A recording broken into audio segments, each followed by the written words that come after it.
Okay. Recording in progress. I'm going to call the Thursday, March 21st business meeting of Narberth Borough Council to order.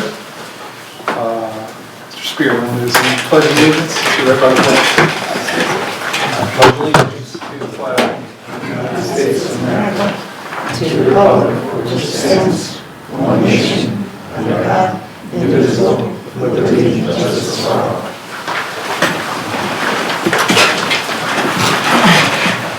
Are there any additions or changes to the agenda?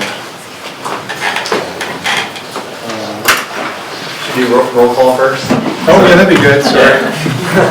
Alright, getting ahead of ourselves. Sure, President Bush. Here. Vice President Rickards. Here. Councilmember Winston. Here. Councilmember Burok. Here. Councilmember Spear. Here. Councilmember Galdini. Here. Councilmember Salmonson. Here. Mayor Deutsch. Here. Okay. Now, are there any agenda additions or changes? Okay, I do have some comments.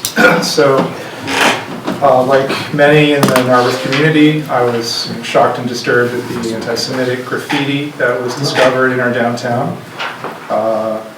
Narberth has a history of religious tolerance, going back to being settled by Quakers who were leaving Britain to seek religious freedom. We had around the turn of the century, or a little later, we had a group here that was issuing pamphlets and leaflets defending the Catholic faith against various slurs and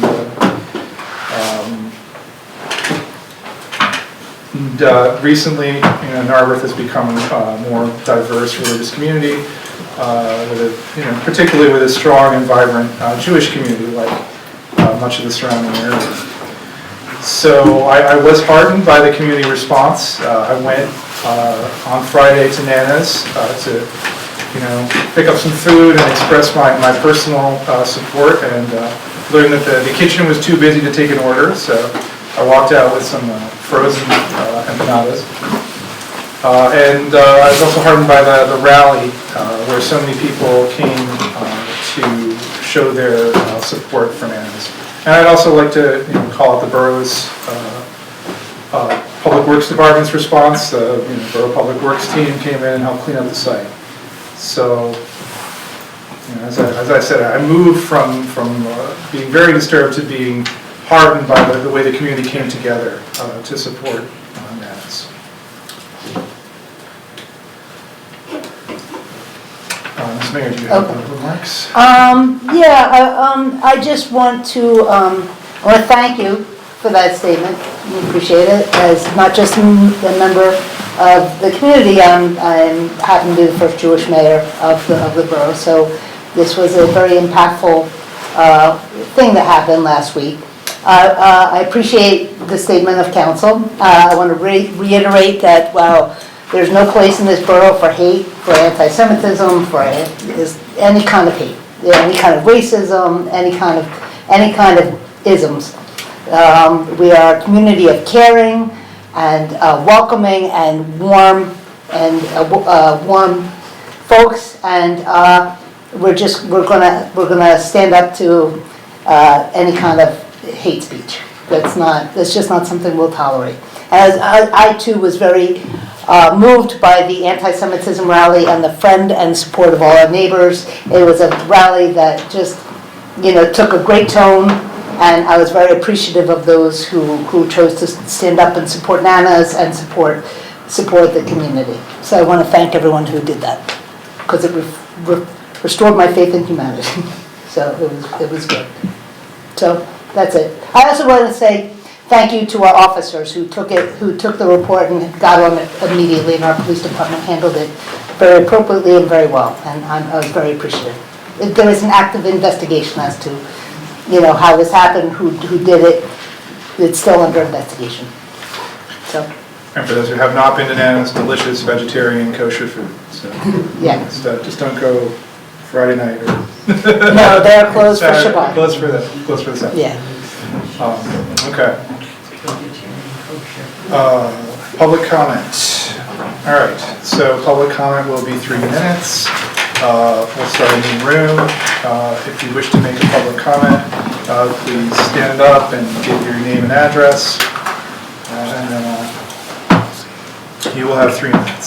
So I'll just start in the front row, make a public comment. Okay. Second row, if you wish to make a public comment. Okay. In back row, anybody wish to make a public comment? Either of you just came in, wish to make a public comment? Now is the time. Okay, we'll move online. Mr. Gazzara, let me know if...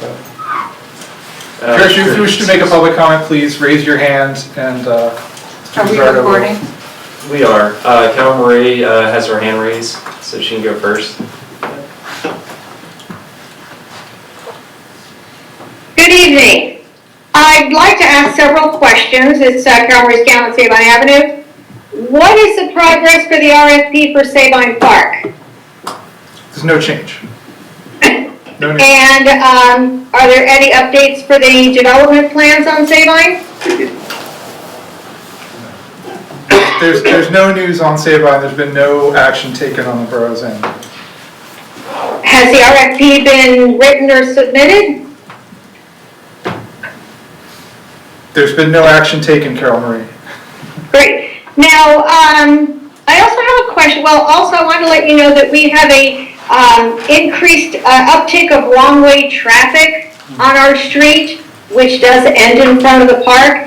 And as you recall, we had a petition signed several years ago that all of our neighbors are saying there's a problem here, and we would like to have a couple one-way signs replaced that were taken out at some point. I'd like to revisit that because, again, we're at the park and cars are going at a pretty brisk clip by the time they get over to the park side.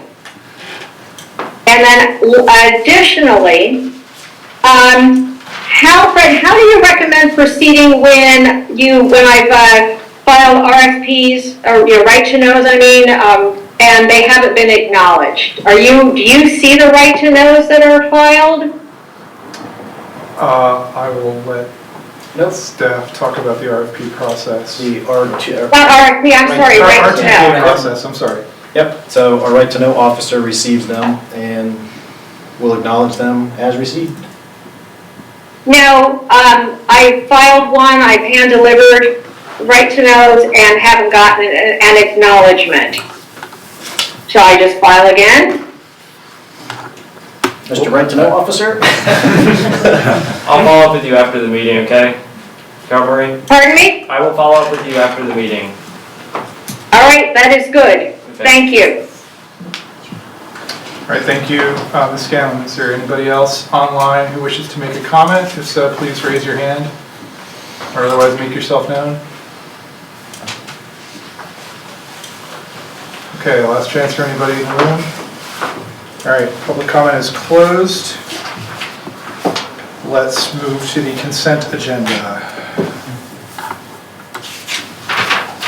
Someone like to make a motion to pass the consent agenda?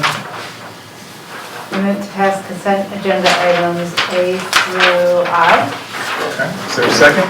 I'll second. Any discussion of the consent agenda? All right, let us vote on consent agenda items A through I. All those in favor? Okay, can we get Ira on screen so I can see his vote? I'm assuming he's voting in favor. Ira, for the record, can you just say yes? Or not.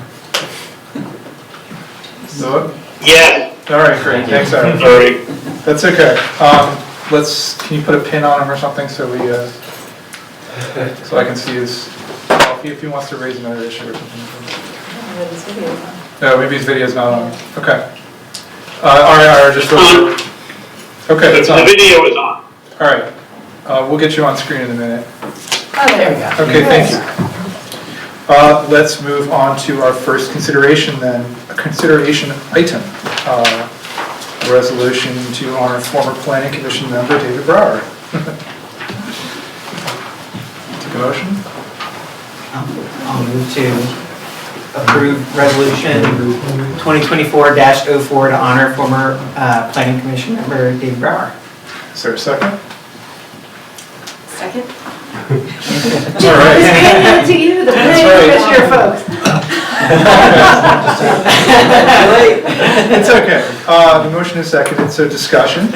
Yeah, Jim, do you want to lead off?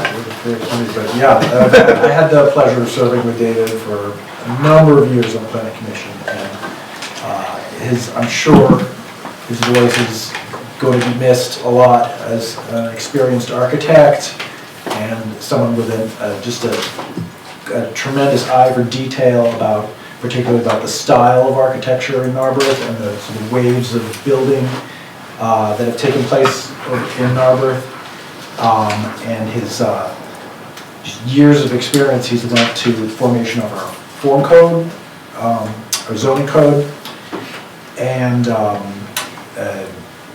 it's a lot of institutional knowledge we're going to lose from planning commission. I believe it's almost 20 years Dave was on planning commission. And I will thank him for his service. I'm sure we all will. If anybody want to add anything to that? Just as a former colleague on planning commission, when I was joining planning commission, reaching out to kind of folks to get, my legs under me, Dave responded immediately. We went down to the Greeks, we grabbed a beer. He made me feel really welcome from day one on planning commission. I also had the distinct pleasure of being able to be on planning commission when we explained to him what escape rooms and axe throwing were. And also just putting those zoning uses aside, his knowledge on the Narberth Code and just on planning in general is tremendous. So, thank you for your service.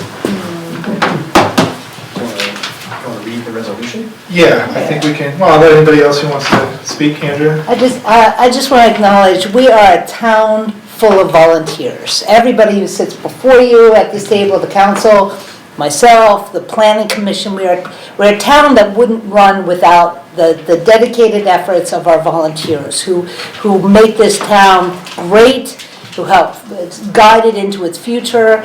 And without volunteers such as Dave Borough, who's given so many years to our planning commission, we wouldn't get anywhere. We would descend.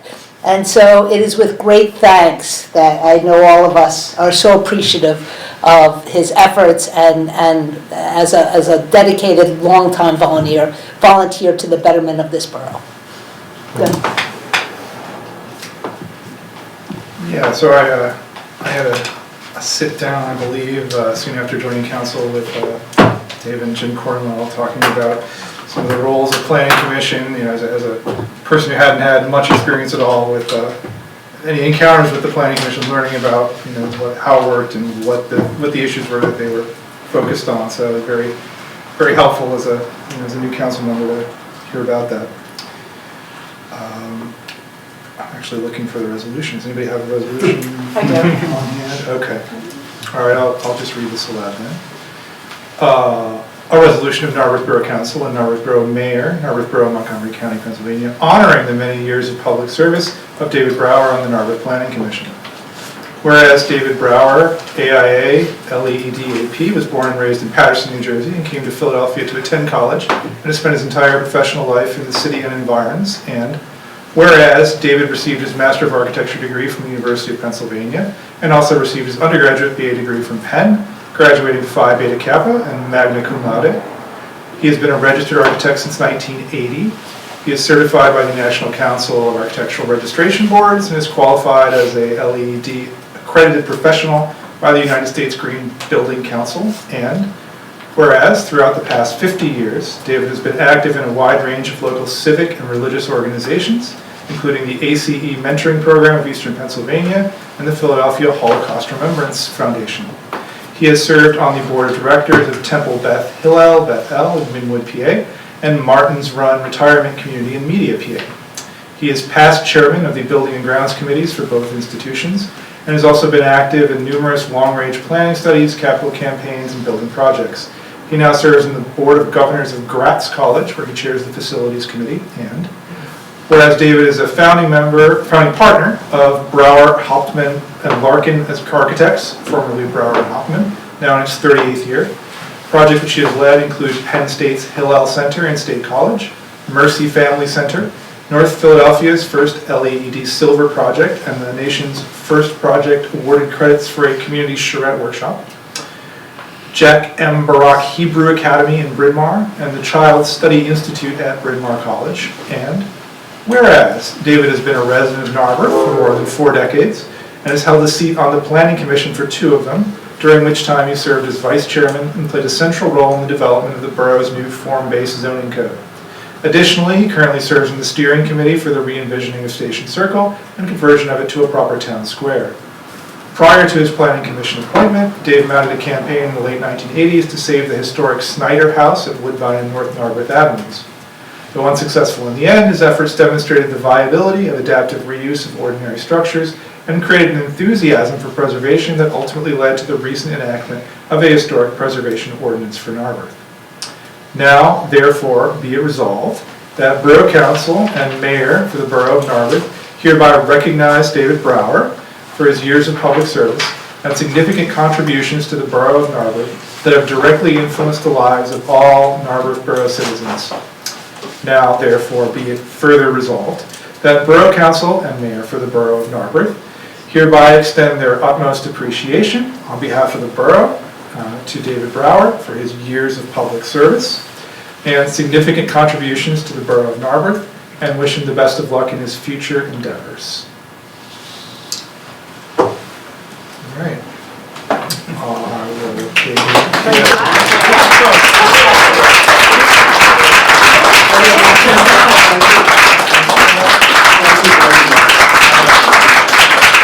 You made me feel very old this week.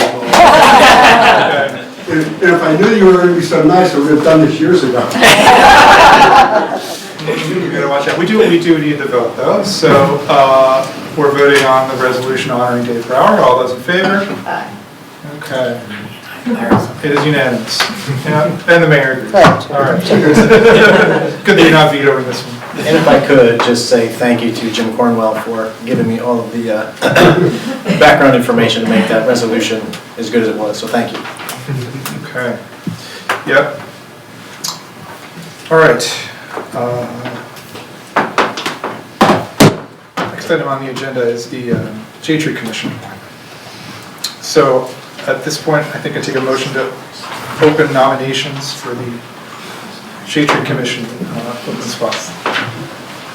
I'll nominate Bettina Hess, the Shade Tree Commission, open spot. Okay. I'll second that. All right. Is there a second nomination for the Shade Tree Commission opening?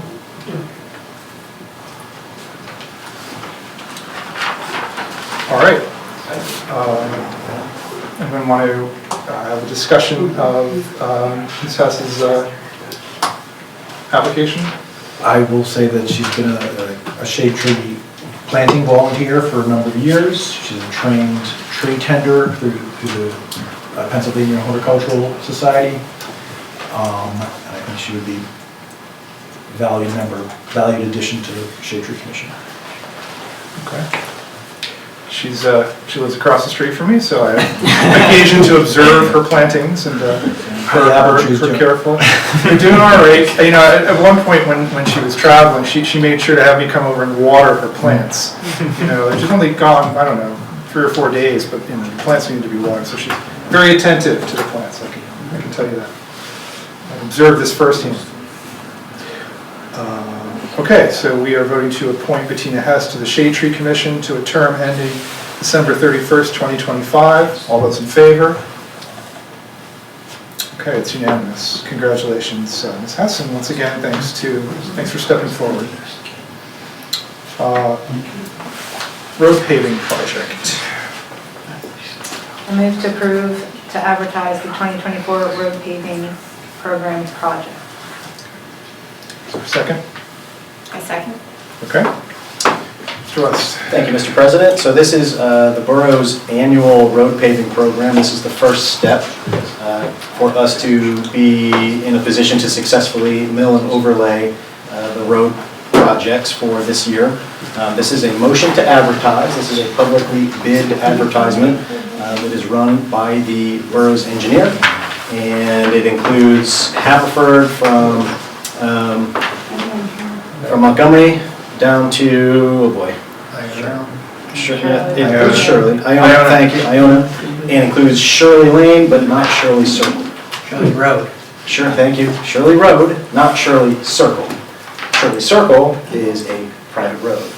So, while the borough's contractor will be in the area, our recommendation is for the property owners along Shirley Circle to make contact and be able to facilitate that contact with the contractor, and so that they can negotiate a cost to mill and overlay that section.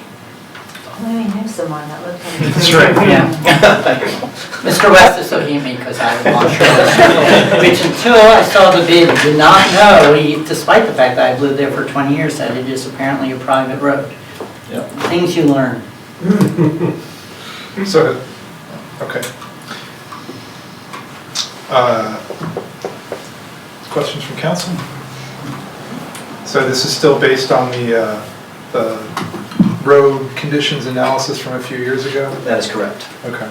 Yes, and if you recall, we did a sewer main replacement, repair along Haverford as well, in anticipation that this would be the next road paving. So I'm happy, I'm pleased to announce that the borough is doing some road paving. It's been a while, and this is something that I know the borough, the public works manager and I are hoping to institute on an annual basis. So continuing this process for the years to come. Ira had it. Okay, Ira? Yeah, I just wanted to highlight the fact that the choice of this location came from a study that was done prioritizing, sort of rating the quality of the roads, and also synchronizing with other work that's done, so that we don't repave a street and only to have it dug up, the next year. And I guess, Matt, we just completed a project on this road section. Yes. Yep. And while... Yep, go ahead. And then, go ahead, you go ahead, because my next comment isn't related. Matt has more to say. Go ahead, Ira. Okay, I'll go ahead. So I didn't hear, perhaps he didn't say anything from Mike Simonson, whether there is interest. So when I saw the agenda item, I actually reached out to, because I saw that Shirley Circle was not included, so I just confirmed before the meeting this morning, or this afternoon, that Shirley Circle was not included and the reasons why. So I will in fact reach out to my neighbors and have that discussion. Yeah, I just want to point out to you that it's a little bit tricky because I guess it sort of has to be unanimous because otherwise they wouldn't pay their share. Right. Or at least everybody gets to agree to pay their share. Yeah. I guess the question is really we'd have to get a bid first, right? So that It would be I know we can talk about this. It would be up for the residents to negotiate directly. It would not be in the borough's bid. It would be separate, and you would work directly with the selected contractor. Okay. And I was just going to say that while we try to identify roads and can control not completing any infrastructure repair for newly paved streets, we can't control the other utilities that aren't necessarily the easiest to coordinate with. So we can control, we try to talk to water and gas to see if there are any upcoming projects, but not saying it's not going to happen. Just say we try to minimize that. So we can control the sewer infrastructure and any of those construction projects along proposed road paving, but we can't completely control it. Shirley did have major water repairs done just a few years ago, so I don't think that's going to happen again anytime. Andrew? Do we do a camera inspection of the sewer lines beforehand to just kind of make sure there's nothing obvious? I can just add on to what Matt was saying. Public Works, this road was all selected A because it was it was classified as roads in need of pavement. But over the last 2 years, Public Works has actually been out there, they've been working on manholes, they've videoed, inspected the sewers that actually identified that it's 70 feet of sewer we just replaced. They're also working curbs and ramps, so Public Works has done all of the head work Great, that's needed before they do this road. that's smart, it's Yeah. just smart. And to build on that, thank you, Eric. If you recall in the budget process, we allocated an increase in sewer infrastructure. That is for this approach. And so our Public Works Department and our Public Works Manager, Jeff Eldon, has a plan in place to continue to identify those locations along next year's repaving project to do those in advance. So the year before, we'll do any improvements, manhole, stormwater inlets, sewer infrastructure repairs the year before anticipated road paving. That's a point, Matt, I think we should almost call out in the flash. You know, no one wants to talk about a sewer line until it breaks Yes. and it becomes catastrophic. And to have 100-plus-year-old sewer lines, that again, not a fun way to spend money, and yet it's critical. And it, decades and decades of deferred maintenance that now we're doing it strategically. I think that's important to call out. Aside from our roads, that is the single largest item that the borough is responsible for. And there's miles of sewer lines. Old sewer. Yes, original. In stereo. Yep. I also just wanted to note that that road is identified in 3 different bike plans, Bike Monaco, Bike Harbor, and what was the other one? Lower Marion Comprehensive Plan. So I think we can kind of look at what we might be able to do with striping there. Agreed. One final note, which is that even though we're only paving one portion of the borough, we do continue to fill in potholes as detected around it, right? Where I just saw that the Public Works crew was out there meeting us, filling potholes. So. Yep. There was a significant pothole that developed along that stretch. Yep. Okay, let's vote on to advertise the 2024 road paving program project. All those in favor? Okay, it's unanimous. Great, and then a motion to consider the lowest qualified bidder is on schedule to be in front of council in April. Okay. And when do we figure that project will start up? If you receive bids in April, usually it's about a month. So I would say probably the early part of the summer, but it would definitely be over the summer. If you get your in line with the contractor by May, that puts you in a position to have maybe the early part of the summer. I would anticipate. We'll have to notify people as soon as we know, because that's going to significantly alter traffic in the borough. Okay. Item D, which is a settlement agreement. I move to accept settlement agreement on Albert Borough for claims against KCBA Architects in the amount of $8,500. Second. Okay. Mr. Walko? Yes, just a brief background. Back in November of 2018, Narberth Borough retained KCBA's for the design, procurement, and project management services for the 201 Sabine roof project. In around 2021, the borough expressed disagreement and disappointment with how that project was proceeding under that contract, and authorized litigation to be filed against them for breaches of contract, negligence, and negligent misrepresentation. This would be a settlement of that matter that was filed in the Court of Common Pleas of Montgomery County in 2021 in the amount of $8,500. The original contract with them was about $12,000 to begin with. So under the circumstances, it's recommended that this would be a settlement and a release of all claims related to the underlying litigation. Okay. Yeah. Discussion? All right. Let's vote to accept the settlement agreement for our claims against KCBA Architects in the amount of $8,500. All those in favor? Okay, it's unanimous as well. 9E is a handicap parking spot. Yeah. Yeah. I'll move to approve installation of handicap parking spot on Dudley Avenue to be used during snow emergencies. I will second. Okay, I can't make a motion. I don't want to make all of them. It's moved and seconded. Yeah. So this was a property owner that connected with a police department who lives along a snow route, has a current handicap parking spot on her side of the street, which is opposite of the snow emergency, or it's along the same side as a snow emergency route. So in times of a snow emergency route, she's unable to park on the side of her street where the handicap parking spot is located. So we have worked to identify a solution, and that would be to install an additional handicap parking spot across the street that's only applicable during a snow emergency.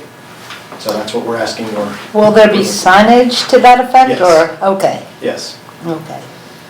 I'm sure the neighbors will figure it out very Yeah. quickly. And again, it would only be During a snow emergency. during a snow emergency, so Right. the other 99% of the year, it would not matter. And this was done as a reasonable accommodation Okay. to provide.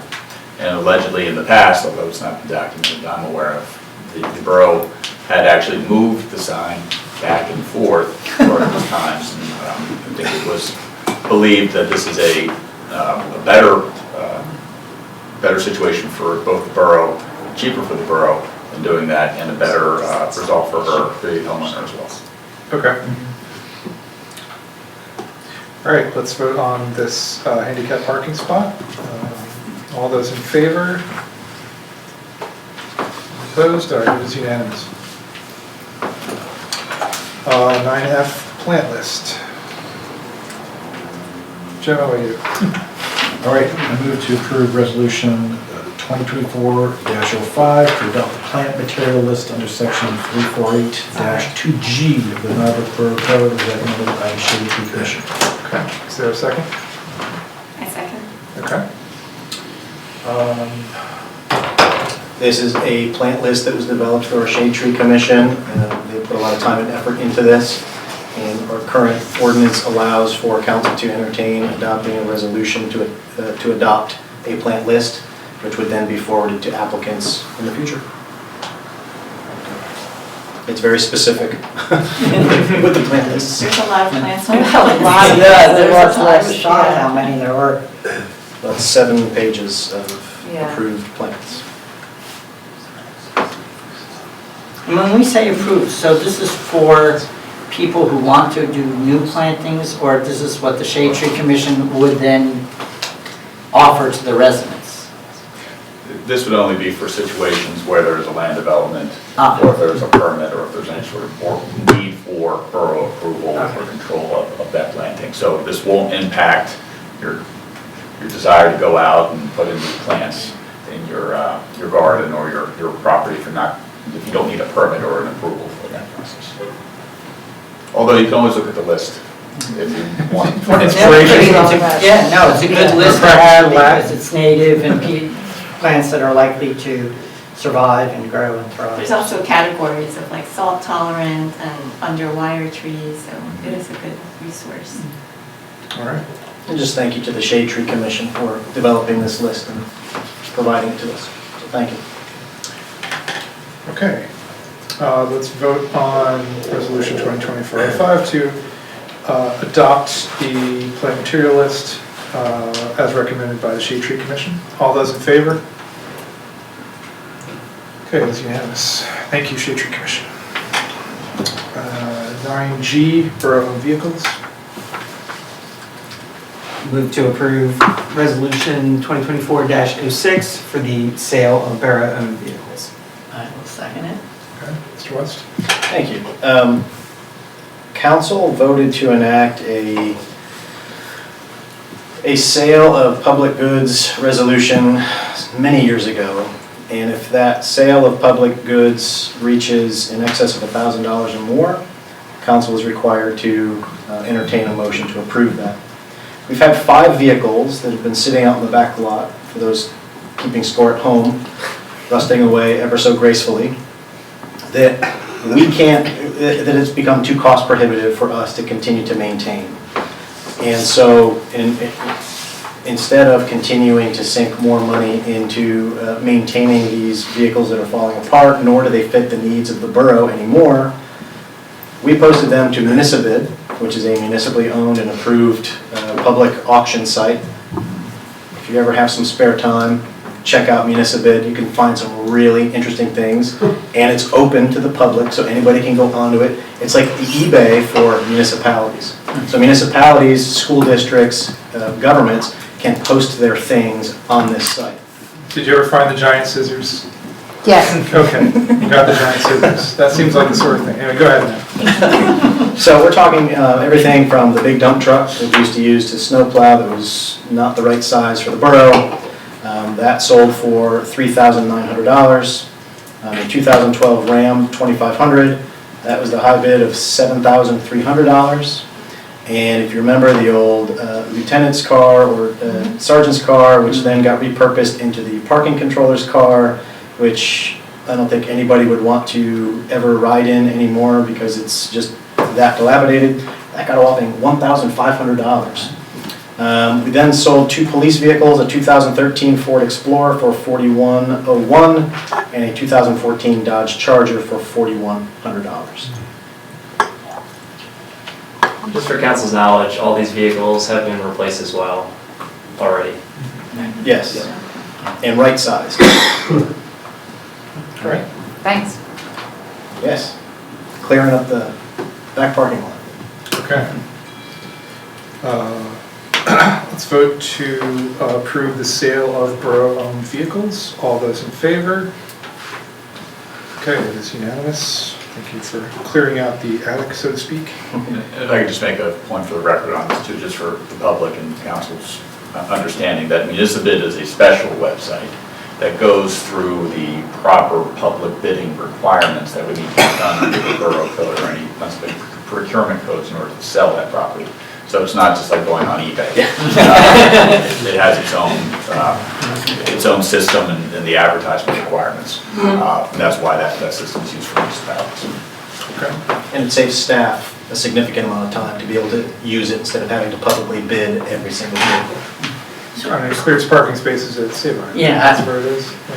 That's what I was gonna say, we just got 4 more parking spaces. in the Behind this building, not saying this. Well, behind this building, Yeah. okay. That's great. Does the Municipid take a cut of the sale, or? They take a cut of the sale of the highest bidder. So the borough doesn't pay anything. It's the highest bidder, it's 10%, I think is the number that comes on the top of my head. Oh, nice, they pay, it's not off Yeah. our top. Yes. Nice. Well, either way, I mean. Well, Right. yeah. Yes, but It takes a little bit of work on our end because we have to do like the description and take photos and everything and post it and manage that kind of, so kudos to Jeff for taking that on. Oh, that was Jeff, that's good to yes, know. yeah. All right. 9H is liaisons to Berkheimer.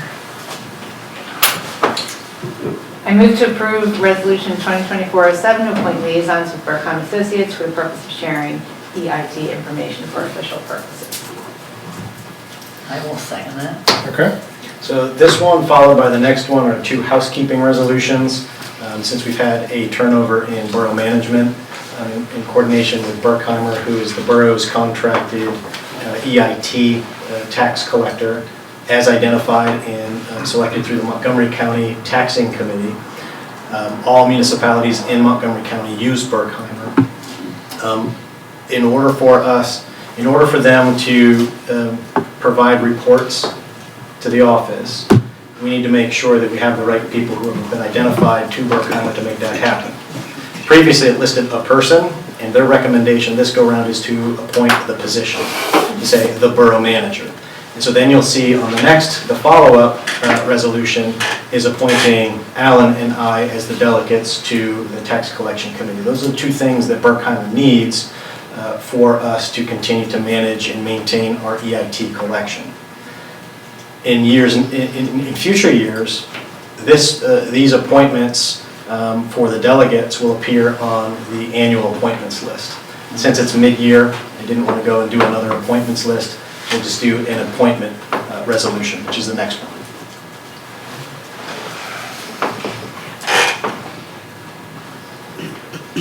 All right, I'm just going to clarify that any of this information is going to be kept confidential. Oh, thank you.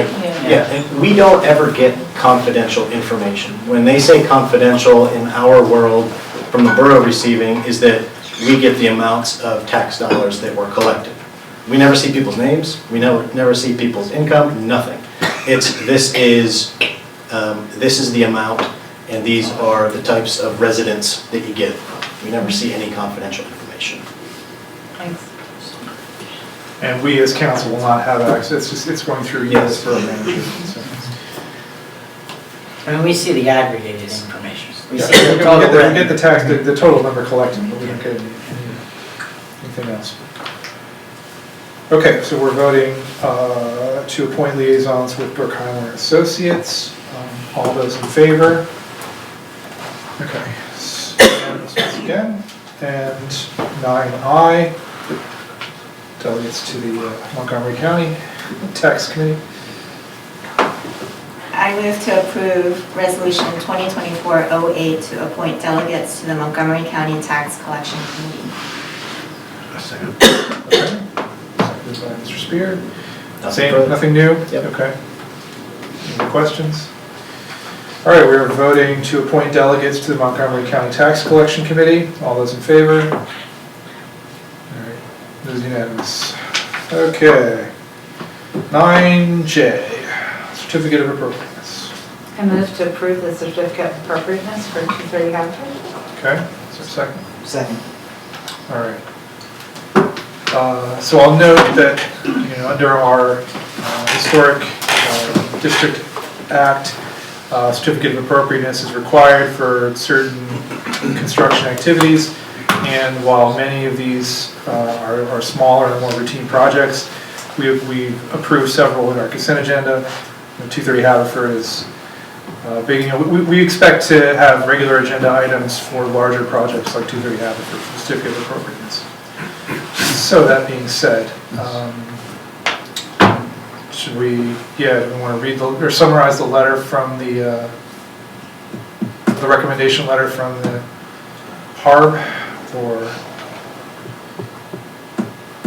we're still working out how this process is going to work on our end. Yeah, how much would you like me to read? Let's do the summary, the vote, the summary, whatever. Recommendations? Yeah, why don't you read the... Okay.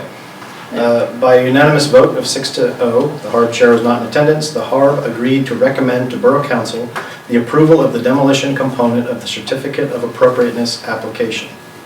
If Council grants the applicant's request for demolition, the HARB advises that the applicant be required to prepare, at their expense, a comprehensive set of professional photographs and necessary descriptive material detailing these contributing resources as stipulated in Section 8A.3 of Ordinance 1034. We also note that later storefront materials may or may not be obscuring significant design elements of the original buildings, which date from the early years of the 20th century. For this reason, we recommend the careful removal of current storefront elements that would allow for any surviving historic finishes to be seen and documented before full demolition takes place. We also recommend that the HARB be required to review the design of the new development and advise Narberth Borough Council on the design's relative compatibility with the historic district in which it will be placed, as noted in Section 2B, 2E, and 5B.1 of Ordinance 1034. Additionally, the HARB members agreed to further consider issues raised by the Narberth Planning Commission and referred to the HARB. We should ask them in the future to refer to our current code rather than the ordinance. I'm not sure I've got the details of the ordinance. Okay. Since the applicant is here, I guess I would ask if they have a comment about the request from the HARB that for preparation of photographs. Bob Carolson, attorney for the applicant. Comment about, I don't know if things were lost in translation here, but we submitted 80 photographs to the HARB, and that's in the HARB's file, so I don't see a reason to provide professional photographs. I can't say they were professionally done through a third party, but there was 80 photographs presented to the HARB at the February meeting to justify the demolition of the one-story buildings on the property. the comments regarding preservation of historic materials, as we talked, and Mr. Cornwell's here, and you can feel free to overrule me, Mr. Cornwell, but a lot of that discussion was premature. We don't have a general contractor yet, and those are construction activities that we just can't commit to at this point. So we don't know until we actually start construction what we can preserve, what we can't preserve. I think Mr. Rubin had made a commitment that he would do what he could at the appropriate time, but it's not something that we can commit to right now at this stage. I think what they're asking for is photographs of the process as you continue through it. In particular, if you discover earlier storefronts or earlier materials, they would like those documented. That's their, I'm just reading their request. The letter that we had gotten had requested photographs of the buildings, the existing buildings, so that's what I was pointing out. Right.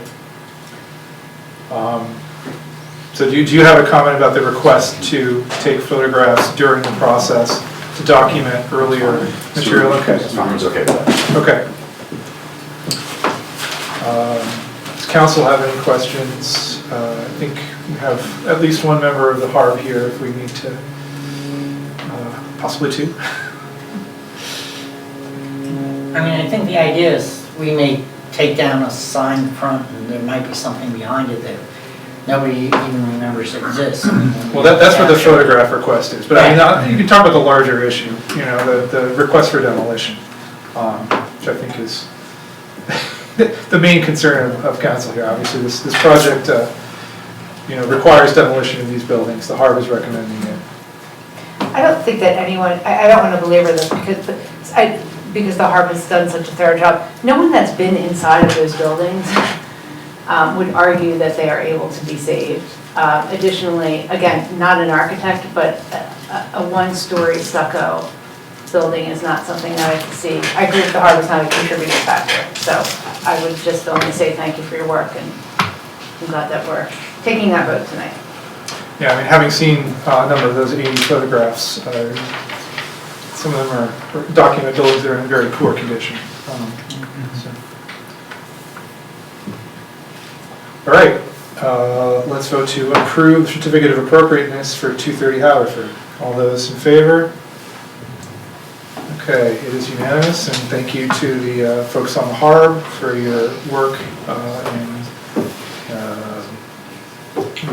on this project, and we'll continue to work with the HARB to make sure that it's harmoniously integrated with our land development process in general. Okay.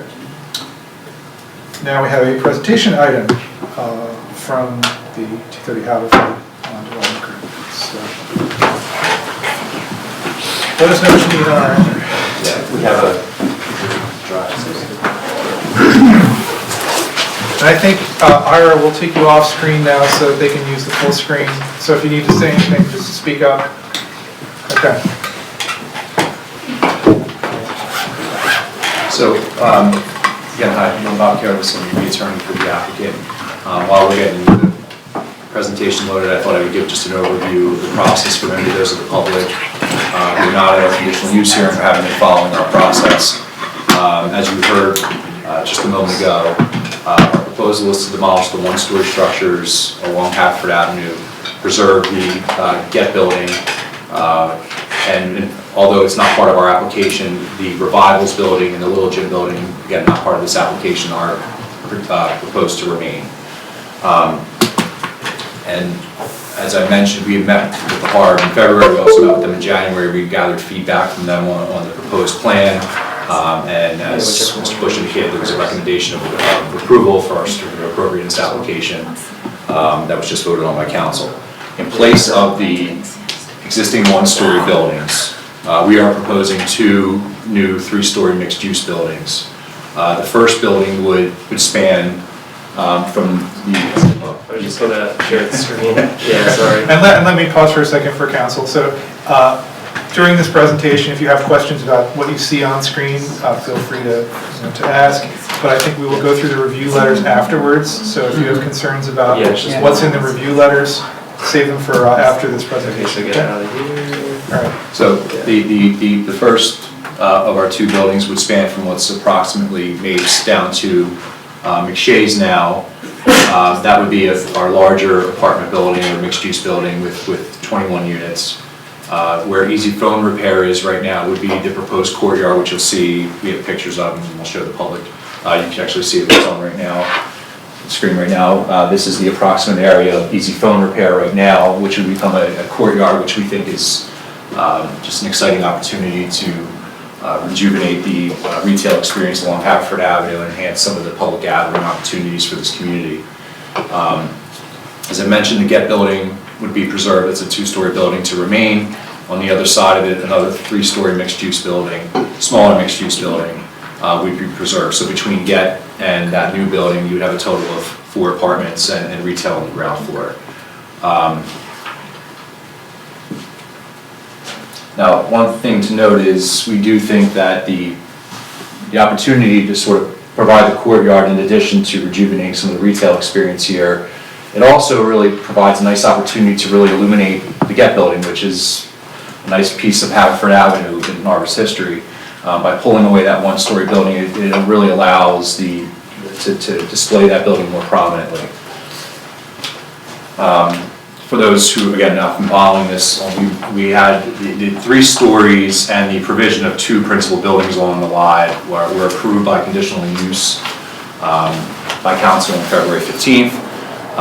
The plans that you will see tonight are largely those that we presented in February with some adjustments that we've been working with the Planning Commission on.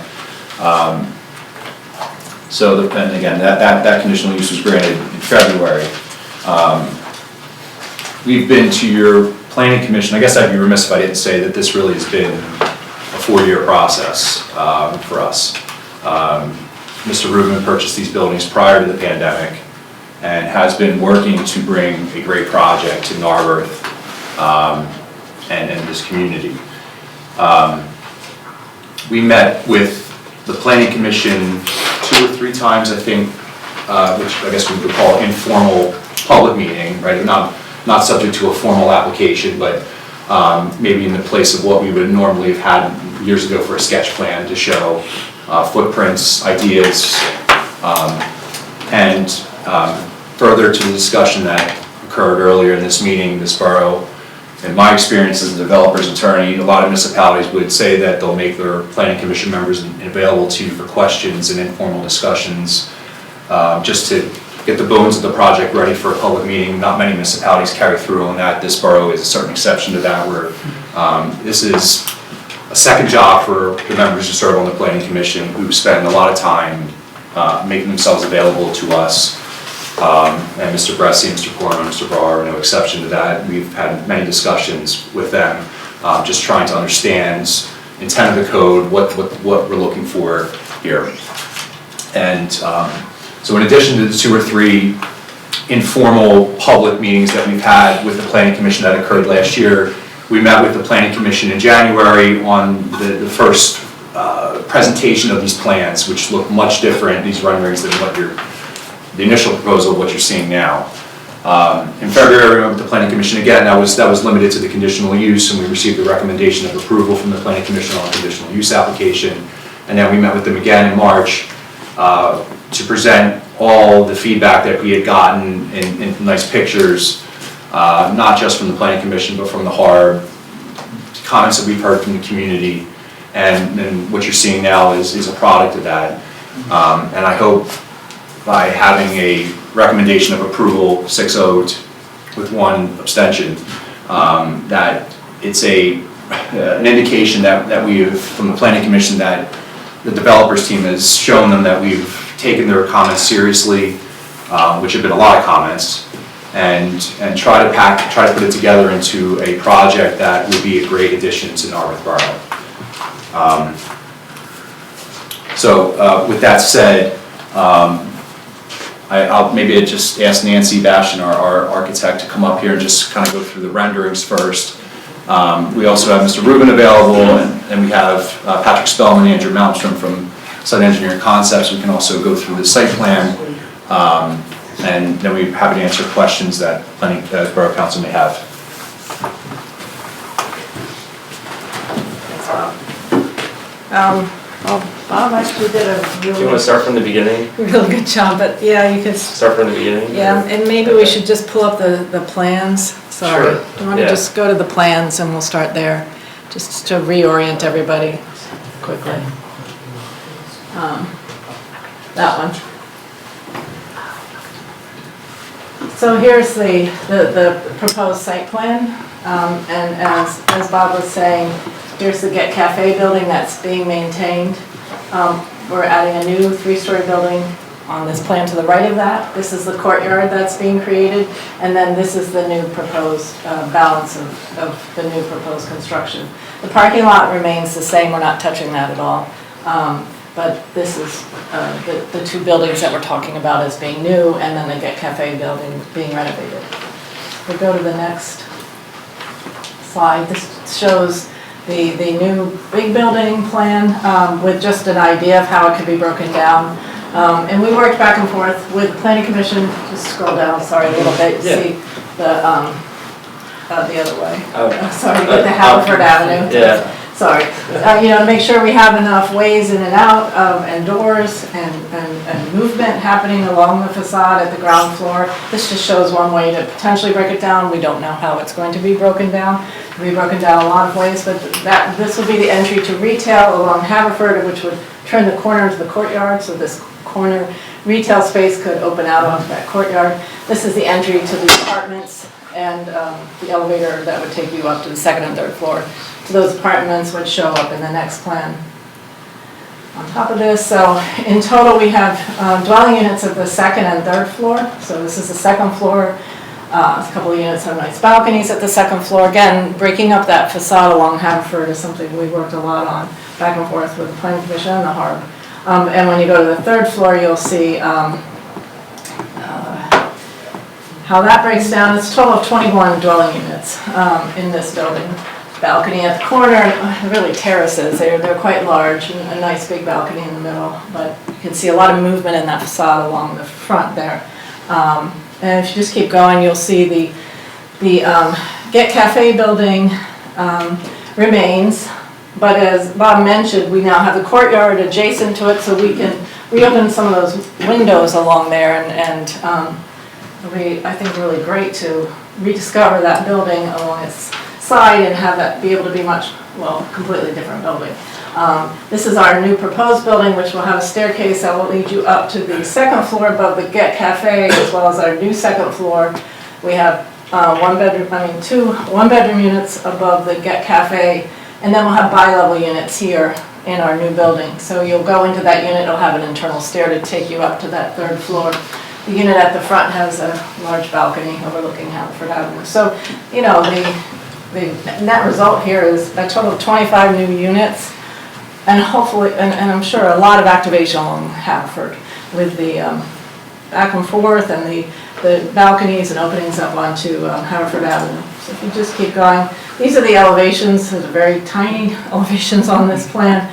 These were diagrams we did working back and forth with the Planning Commission to ensure that we were meeting the zoning code as far as percent opening and amount of opening and size and setbacks along the ground floor, as well as all the setbacks at the 3rd floor. But at this point, I think we can switch back to the renderings, which now take these plans and show you what this will look like. It's that second one. So if we just go back to the first one. Sure, yeah. And these renderings, they don't have trees, and then they do have trees. So here it is with the trees gone, just so you can really see the building that's being proposed. And so you see that movement I'm talking about, where we have what we really tried to achieve here is the feeling of multiple buildings, not just one big block of a building. So here we have a 3-story brick facade, and then next to it, it comes down to a 2-story with a terrace above it. Playing with that, the metal siding that were proposed, so we have the brick, 2 colors of brick and a metal siding, that kind of slides in between and separates them. There's just going to be we think, a lot of fun and a lot of action happening on this facade. Here's that corner. You can imagine that would be very prime real estate to be able to open out onto that plaza. And as you come down Haverford Avenue, again, here are those balconies at the 2nd floor, the big balcony at the 3rd floor. there's constant movement coming along here. I think it'll be a very, very interesting building that will not feel like a mega building, which is not what we want it to feel like at all. If we go to the next one. Here it is with the trees. These are the existing trees that are there today, more or less. So here we are across the street, looking at the courtyard in the center. This is our new 3-story building to the right. Here's the Get Cafe building, just shown sort of ghosted, but this would all be renovated, new windows, new roof, everything new. And then here's the 3-story building to the left of that will have at the second floor that connection to those second floor dwelling units. You'll have. So the Yes. question is, we're looking to the left of the new building where Shift is. Are you keeping the openings to the parking lot there? It's exactly the same, except it's actually a little bit wider. And what is that building on the other side? This right here, Yeah. that's the Revivals. Revivals. The existing Okay, Revivals okay, building. okay. Yep. That's with trees. Sorry, it gets a little redundant, so we can keep going. Here's a better view of that new building. This is the drive down to the parking lot. Currently, that building that's there today comes to this point. We're about 5 feet back from it. So you're making that opening a little The wider? drive is the same width, but just there will be a little wiggle room there. Okay, for- because it's pretty tight now. It's very tight, so this Yeah. can be green. This will be green along I here. see. So again, you're looking now down Haverford Avenue at both new pieces of infill construction. And this will probably have trees. Trees. Yeah. That's the Dave Brower effect. Like Dave Brower. I learned something from him, you know. Well, I learned a lot from you, Dave. Here we are looking at the entire development, so you get really the sense from this is it philosophy here to where we start here and come across. Again, you know, that never gets repeated. That 3-story intact piece doesn't get repeated anywhere. You know, it's really trying to play with, I know we had it much more symmetrical at one time, and got some good feedback from that. So, you know, I think it's going to be...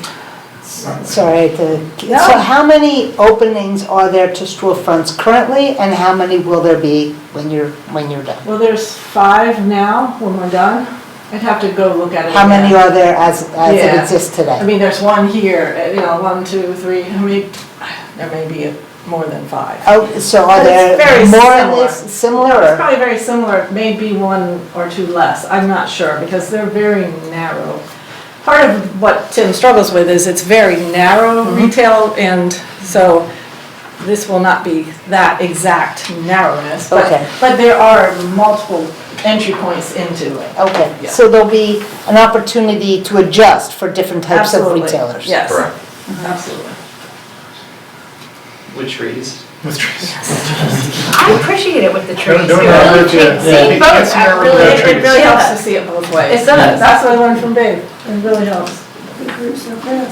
That's about 10 years, 15 years from now though, with the tree size. Yeah. Well- No, that's, I think, existing trees, right? Those are So there's- existing. Yeah. But yes, Sorry. if there are new trees, They're it's new, well, Here, this starts to be repetitive, but this is just the new building. You get a better sense into the courtyard. We have this tower piece coming up, and we've talked a lot about the potential of a mural there or something. And will the dog be there? The dog will definitely be there. And the girl with the red balloon. Yeah. So, it's the same. she gets her own shirt. That's a little Stephen Kingish. Here's street level view. This is almost like because the software can do it, you know, you kind of keep making renderings. But we can keep going. But it won't be. So are you gonna have that lighting element that's there?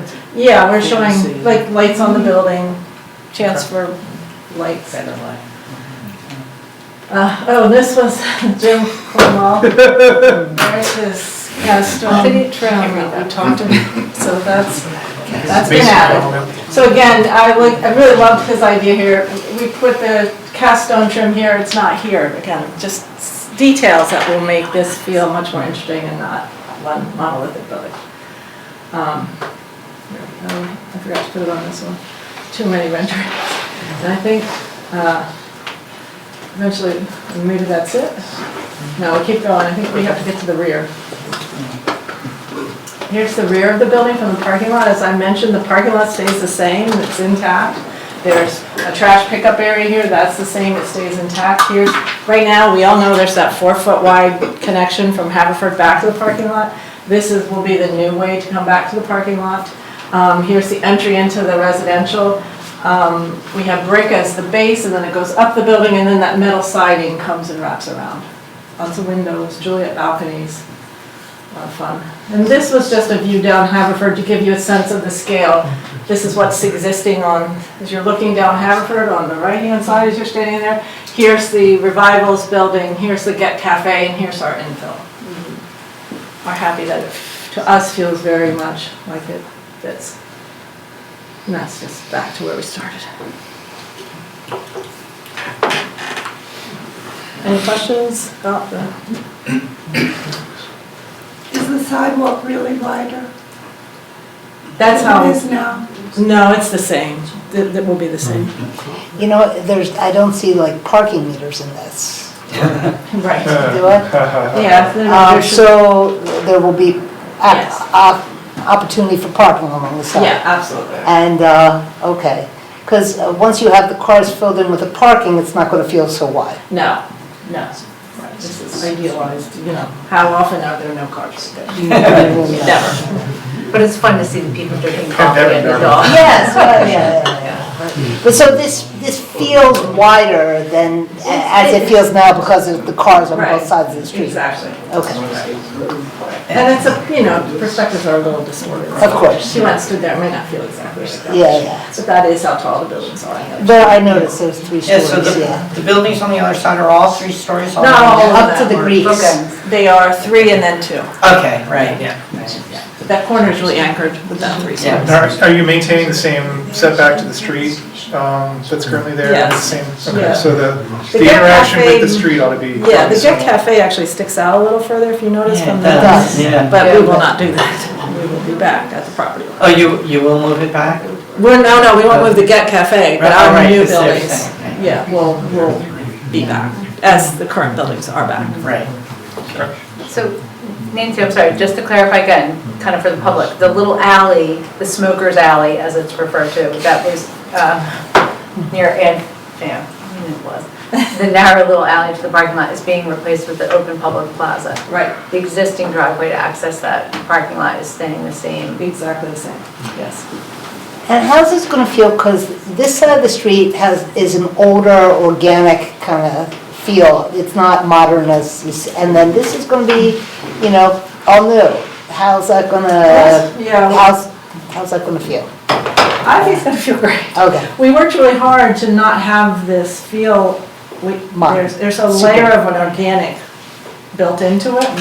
And we worked hard, and hopefully that will feel, you will not feel that it's all the same building up plot. It'll feel like. Organic. Well, it's also broken up. Yeah. You gotta remember from the corner at Station Circle all the way to Philosophy stays. And then you have a bit of this phased construction, then Get Cafe stays, and a tiny bit more, and then Revival stays. So it is, in a way, a little more, it'll feel a little more organic. Yeah. I think it definitely will. And Nancy, I have to say, I think there's nothing worse than when new tries to look old. Yes. 'Cause my kids went to Disneyland and said, oh, look, it's fake Narberth. They could tell right away, oh, this is someone. You're not gonna look like across the street. Right. But I appreciate you kind of nodded to that with the brick, Yeah. with the modern, and, council, what we've heard all along is it's the people that make the Narberth. So that's why the balconies, the plaza, the seating outside, Yeah. I think is important in these renderings, to see how the space is utilized. Yeah, I agree. Yeah, I just wanted to jump in and just also, you guys did a great job presenting, so I'm not going to talk too much about that, but I did also want to thank council, thank Planning Commission, thank HARD. As Bob alluded, it's been a long journey for us. I think this is number 9 public meetings. We've really, our team has gotten to know your team, so to speak, and I feel like at some point, at some milestone long ago, we fused together and things became very collaborative. And hopefully you agree that we took a lot of your comments and your ideas to heart, and They made their way through probably what is 30 or 40 iterations. They made their way into this. So this is what you're looking at is the culmination of years of work, lots of comments. But in addition to the borough, I also wanted to just make a statement. Like when this is a challenging project because relative to most stuff that happens out in the world, it really is not big. But we were stuck with something that's not that big, but in an extremely high-profile location. So it appears, sort of magnified, so to speak. So there were a lot of challenges. We tried to work in the sort of, we wanted the vision was to not have, things clearly couldn't be identical to the way they are now. That's just an impossibility, but what we wanted to do was raise the bar. We wanted to keep what was great. We wanted to shine up, clean up what needed a little TLC. We wanted to inject into it things that we know about Narberth, like the gathering space along the sidewalks, the outdoor seating. So we gave up what could be just another store to create a plaza. So hopefully it's just sort of a mosaic of all different things combined. In the end, if this ends up the way, we are very late to the game in this type of development. This has been going on for decades around the country. And the end result tends to be pretty predictable, which is very positive. As long as you manage the aesthetic, what happens in the end is that you have all of these folks that really seek out a lifestyle of walking out of wherever they live and patronizing the shops, eating, drinking, whatever. So they really activate the downtown. I'm very confident that that's the end result here. The last thing I wanted to say is that going into it, if we were to predict, we would have said the biggest challenge here is really going to reside with the community. Are people going to be out with pitchforks? Are these meetings going to be just like gut-wrenching? And I got to say that the community has been the curveball in this, because for the most part, there's certainly been critiques and commentary and suggestions and pushback. But I'd say on the whole, the community's been super supportive. And the message I get out on the street or wherever is that we're behind it, and we think that it's going to be a good fit, it's a good thing for the borough, and in the end, change is scary, but we're embracing it. We think, we have trust, like we're in it with you, because it's a big risk for us too.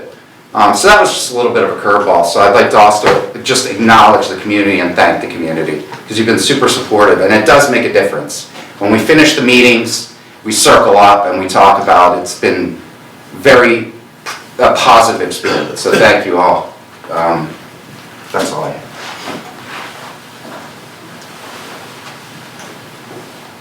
All right, anything else you need to present for us before we start going over some review letters we've received? Well, let's talk about parking lot. I mean, it's hard to follow that. Hi, Patrick Spellman with Site Engineering Concepts. Just going to run through the overall site. A lot of this was focusing on what was happening on Haverford Avenue. So we're going to pull up an overall site plan and just to show how the buildings are with the parking lot, and the fact that the parking lot pretty much is staying the same. We'll be making some improvements into pedestrian movements, adding some ramps, ADA spaces, making sure that they are complying grade-wise. All right, here we go. So to orient ourselves, of course, Haverford Avenue is running along the top. Narberth is running along the right side of the plan. This is the existing parking lot right here, the Narberth entrance, the Haverford entrance, and then the Station Circle exit. So as was described, so there is currently a little pathway sitting somewhere in about here. That's all going to become building, and we're going to wind up making a larger courtyard area, a lot more inviting, less scary to walk along. The building, the 250, 252 building is not going to be as, the proposed building is not as wide as the existing building. So it's going to open up this driveway area, not proposing to increase the driveway to control impervious, but it's just going to give more room and not feel so tight trying to come in on there. Crosswalks, as I was talking about, ADA spaces, and then the bike parking, excuse me, requires 8 short-term spaces. So we have put the spaces along Haverford Avenue in response to some input from the Planning Commission, which is these items here. You can see the circles showing that we meet the dimensional requirements of the ordinance in terms of spacing requirements. The long-term parking, we have a building and a shed back here, which we're going to need to talk about, I think, more in depth. We are going to be asking for some waivers to be able to get the 44 residential bikes that are required, long-term bikes. Do you want to go through the waivers now, or are you? I think we can go through that a little later. A little later, okay. We'll go through Just keep your moving. letters and your waivers. Keep it moving, okay. That's just about it. There'd be some, and Nancy has some blow-ups of these areas, cargo and long-term parking right over in this area. I think that's about the overview. For the parking lot. So the front is very aesthetically pleasing and gives a nice feel. The back gives a very different feel. The back is very simple or plain, but yet the train goes through here all the time, and it's a lot of times the way a lot of commuters perceive, they perceive what Narberth is. They see it from the backside. Will there be any greenery or anything in the back to kind of warm it up a little bit? There's a landscape plan. Do you have that on there? They'll put up a landscape plan. The existing,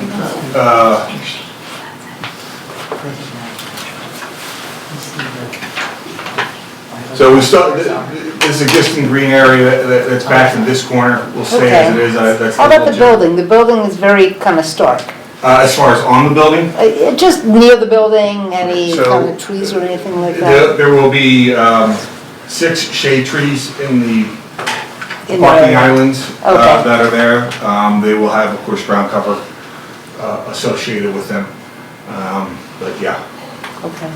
so it's, I guess, 6 trees is what you're, Yeah, just something to warm the area up as you're going through on the train. You don't want it to be clinical or cold. You Right. want it to be a warm feeling so people get a warm environment as they're on their way to Wynwood. You know, I want people to think, hey, no, but that's nice, you know. yeah. So there will be some landscaping in the parking lot to break it up and give a nice feel to it. We also, to that point, have proposed a mural, sort of to be determined, but an element of interest that someone on the train would notice would be of a size that it would catch your attention. We have that corner lobby to the residents above that'll be lit, it'll have a canopy, and then...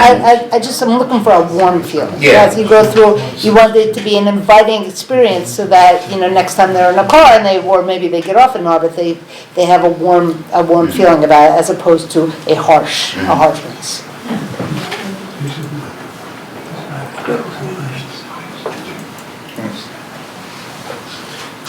Yeah, so that's about it for the overview, unless there's any more specific questions.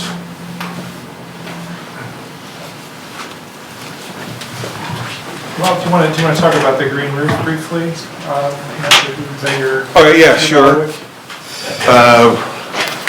You can get directly to the plan. So for stormwater, what we're basically planning on doing is putting a green roof on top of the larger building. So the object of the green roof would be to provide retention. Your ordinance requires water quality treatment, usually done by infiltration. Not an option on this site for a lot of reasons discussed previously. So what we've proposed was the green roof. So what the green roof will do is provide us a media, soil, on top of the roof that will have an absorptive capacity, is the best way I could describe it, has a retention capacity, designed, engineered to have that capacity. That would hold your water treatment volume, and then that water becomes available for the plants to use to grow.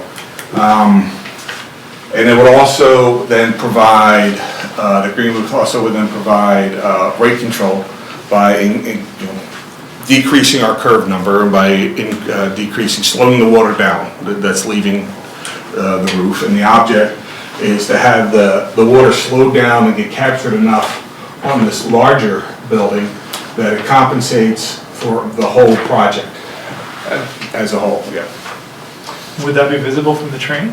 We're talking about the train line? No. Train's a little bit elevated. Yeah, no. Plant some trees on it. Yeah, no trees.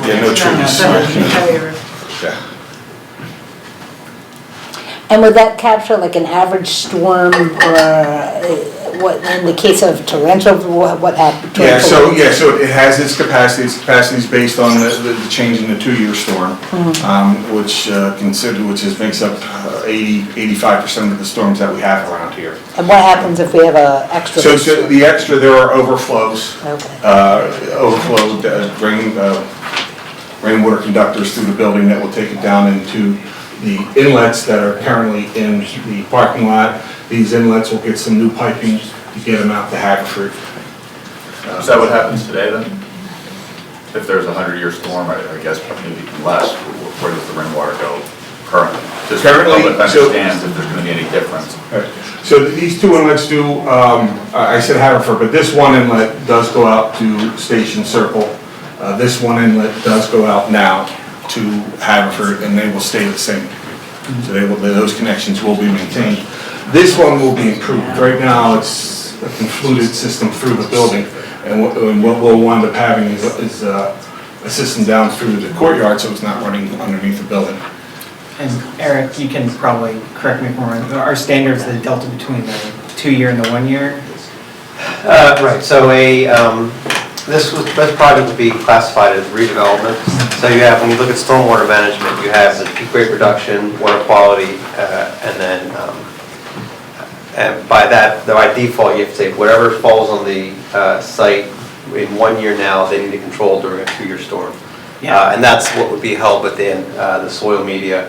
Beyond that, the site is already paved. There's amount of stormwater coming off, so it'll be reduced from that level of stormwater. And the only reason I brought that up is because the standard that I'm most familiar with, which is a lower standard than this, right, is that if you have an existing condition and it's a redevelopment, you just maintain that existing condition, but our standards are actually, they're improving on the existing. Correct, correct. It is the most common storm will be reduced because they have to retain that within the soil. And that's the most complex part of this system. When it's a base in the ground, it's much simpler. Amount goes in, it only comes out so slowly or so fast, and the bottom amount of water has to be kept in there below the outlet pipe. This, they have to use a more complex, but it's a system designed to capture that water. Thank you.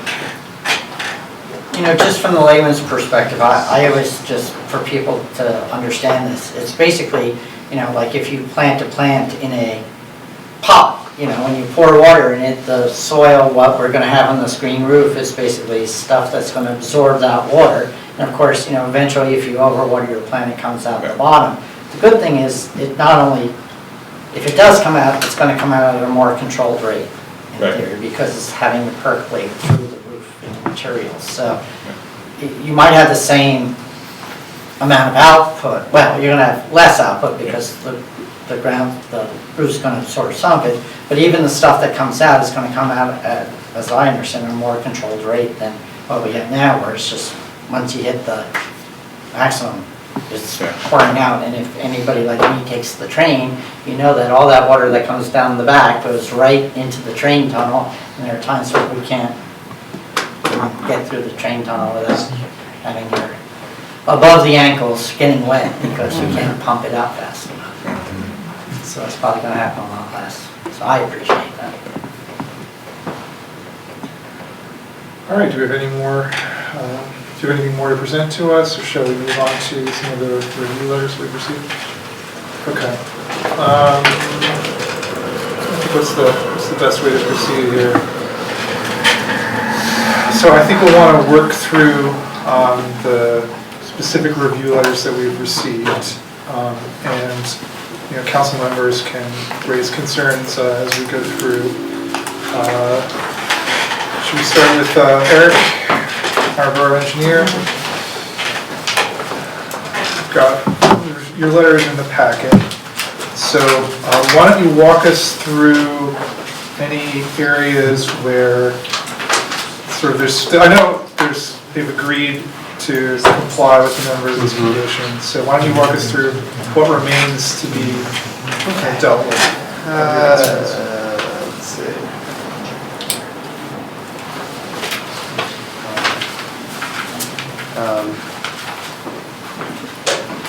Just kind of flip through and see. So I guess one, it's kind of, I'm just going to go through a few of them. One of the items which I believe they're seeking related to a partial waiver is with regard to the traffic impact study for the development. Although this appears to be a large development, the amount of traffic impact to the site is not actually that dramatic from pre to post. So there really is no concern with the amount of traffic volume being generated. But the code requirement also kind of gets to, and this probably ties into the bike. So maybe a bigger, it's one of the main topics you know for discussion is the connection of development to the surrounding community and retail areas around it, and providing for bicycle parking for the short term and for the long term. I know that was a large topic of discussion through the Planning Commission, and I believe the applicant had made some modifications to the biking facilities between the Planning Commission and now, which I think they kind of alluded to, but it's probably a larger conversation.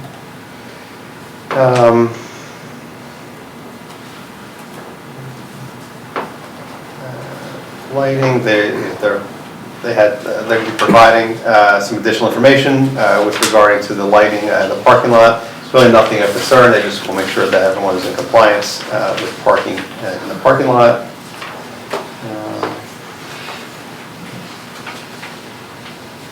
And then the applicant had raised there was some potential, they need to accommodate aqua and pico meter pits on the property. Originally, their intention had been that these facilities would be inside the building. However, based on experience with a lot of, with the other developments, recent developments in the town, in the borough, it's our understanding that there's meter pits and the need to be located outside, so they need to make sure they're accommodating for a location on the property. I believe they were working through those aspects of the project.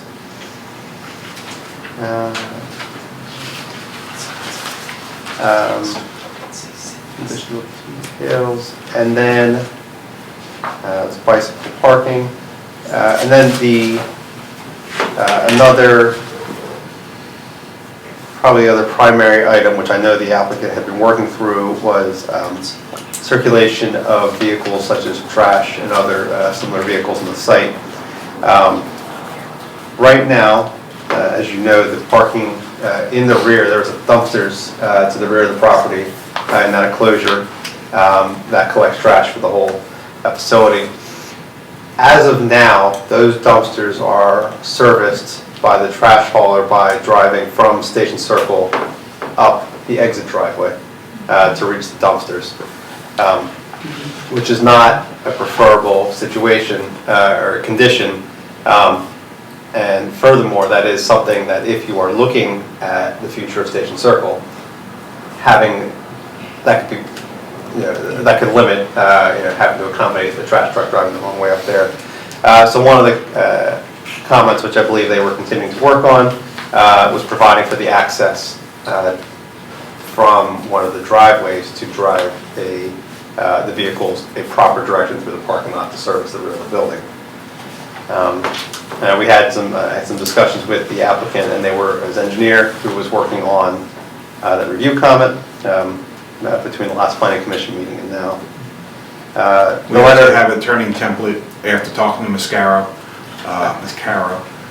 We have a turning template we can show you how we're getting that effect. That 252 building is now a little thinner. Opening up that driveway means we can get the 30-foot single unit truck in from Haverford, and they're front-ended loaders, front-loaded trucks. Max out at 30 that they send to the borough. I mean, obviously they front loaders get much bigger than that. But for this, I actually talked to the dispatcher out in the Sourton division that sends the trucks to Norristown, and he gave me the dimensions. 26 to 30 feet long are the trucks he sends here, so we got that one covered. Okay. You'll see in the letter there is a substantive amount of comments related to the stormwater. They are largely fairly technical in nature, and what it really comes down to, the applicant, I believe they continue to provide some information, they're working through it. They will have to comply with the stormwater, and they'll have to provide the documentation that everything comes in compliance. So, well, it was an iterative process. It's a kind of a complex stormwater system, but we are continuing to work through that. So I'm really not. Eric, is there anything right now that you see that seems to be unattainable? No, I believe compliance with the stormwater will be attainable. It's just the iterative project process, working with the engineer on that. So I raise it because it looks like it's a lot of comments, but they're actually just technical details of the stormwater report. And to that, I would say out of all of the comments, the primary items that they were continuing to work on was the movement of vehicles through the site and the accommodation of bicycle parking on and around development. There's some concern about the lighting plan?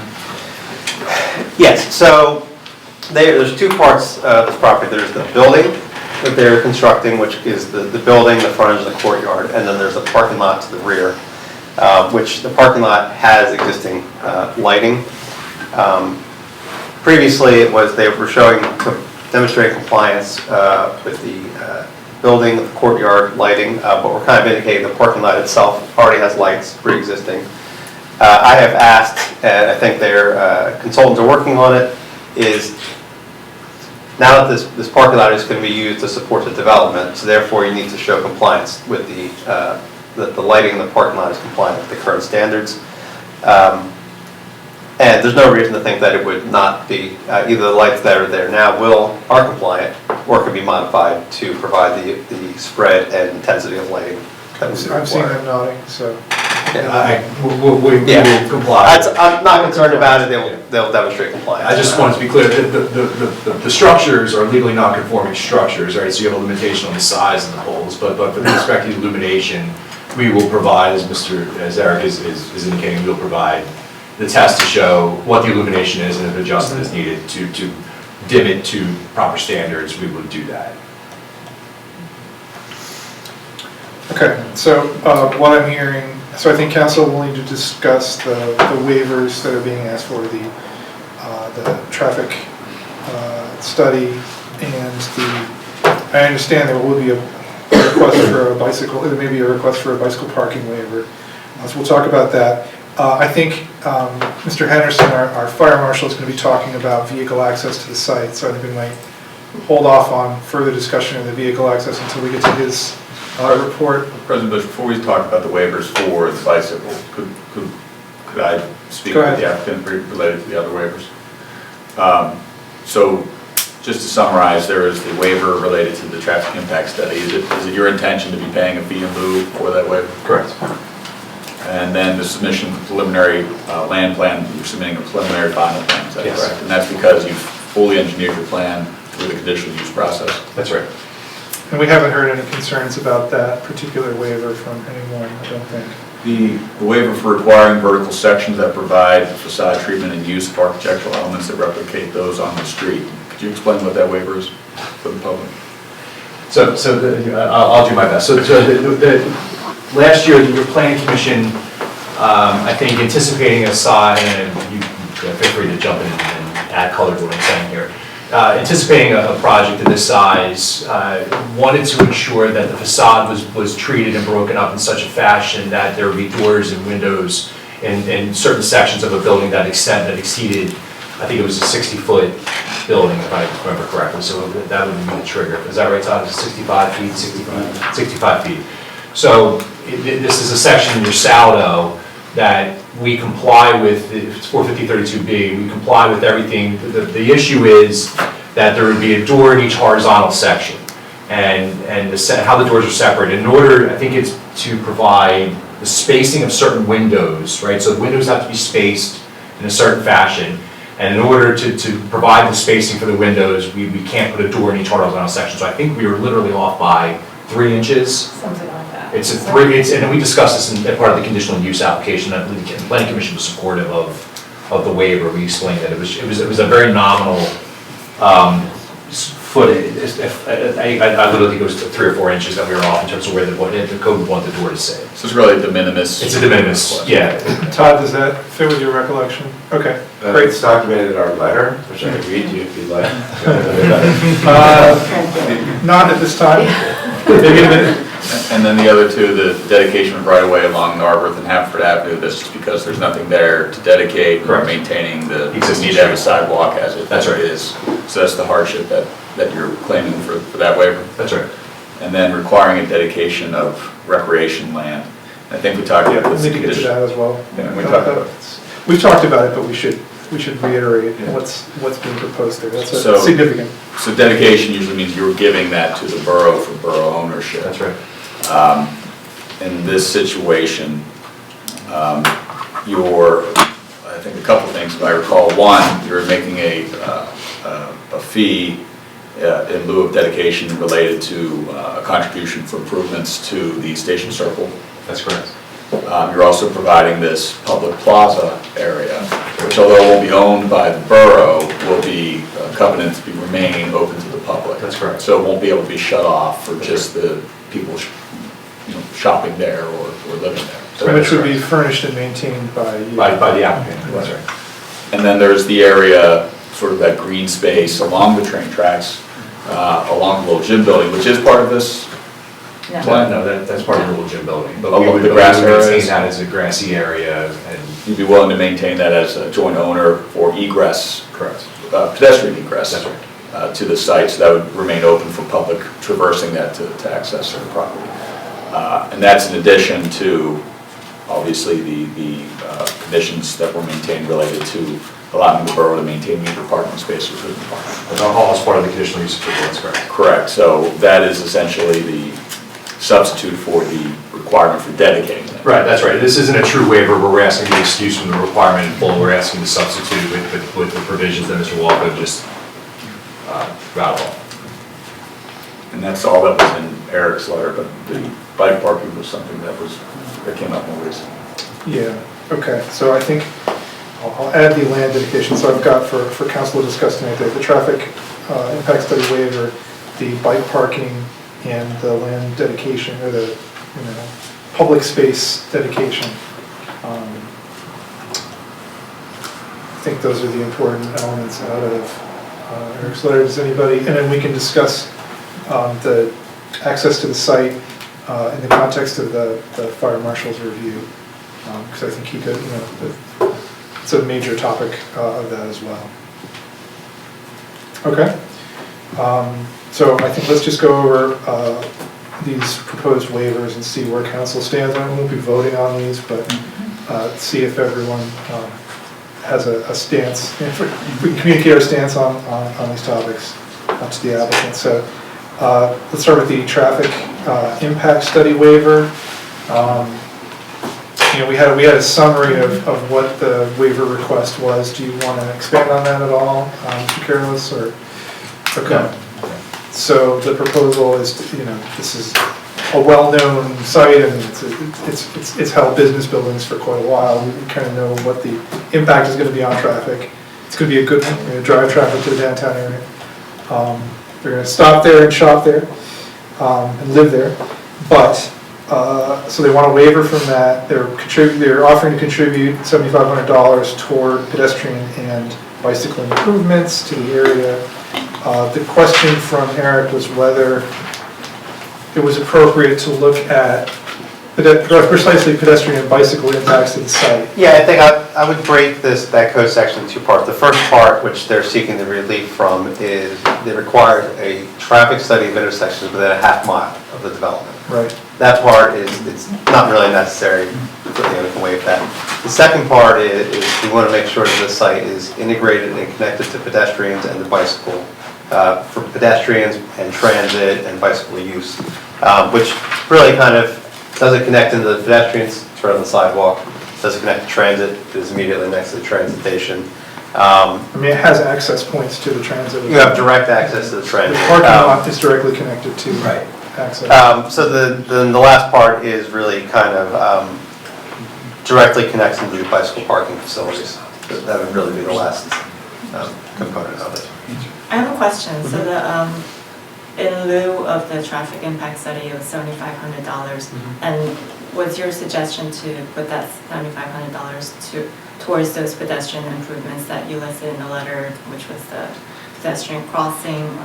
So I believe that, and John, you can correct me if I'm wrong, I believe that would be the cost that the applicant would incur to do the study up to a half mile away. That's really kind of going to be a moot point. It's not going to get us anywhere. That money could then be used better by the borough for the frontage or like the surrounding community. Well, but you did recommend improvements to the driveways, to the pedestrian access around the driveway. They will, as part of this development,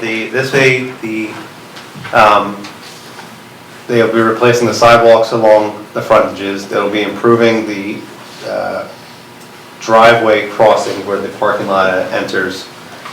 So the pedestrian facilities on the frontages of properties are all going to be replaced as part of this project. And that's not related to the... Right, so they have to do certain improvements as part of the project. So that's not related to fee and lieu. This money would go to the items that they don't have to improve, whether it's borough-owned, that if the borough wanted to use that money to improve pedestrian, bicycle, vehicular access, that would be the borough's decision to use the money for that. Okay. So what would be, in your opinion, an appropriate way to establish these pedestrian and bicycle safety and connection issues? Like how would...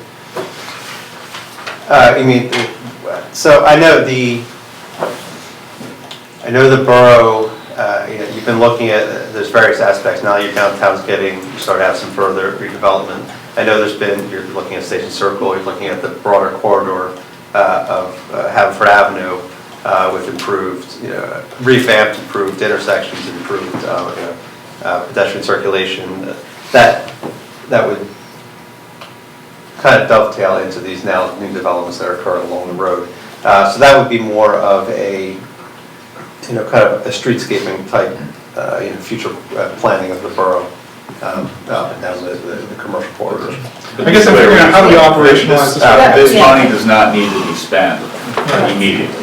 I mean, it can be given to the borough, and if the project comes along related, it should be, I think, within proximity to its property related to the improvements.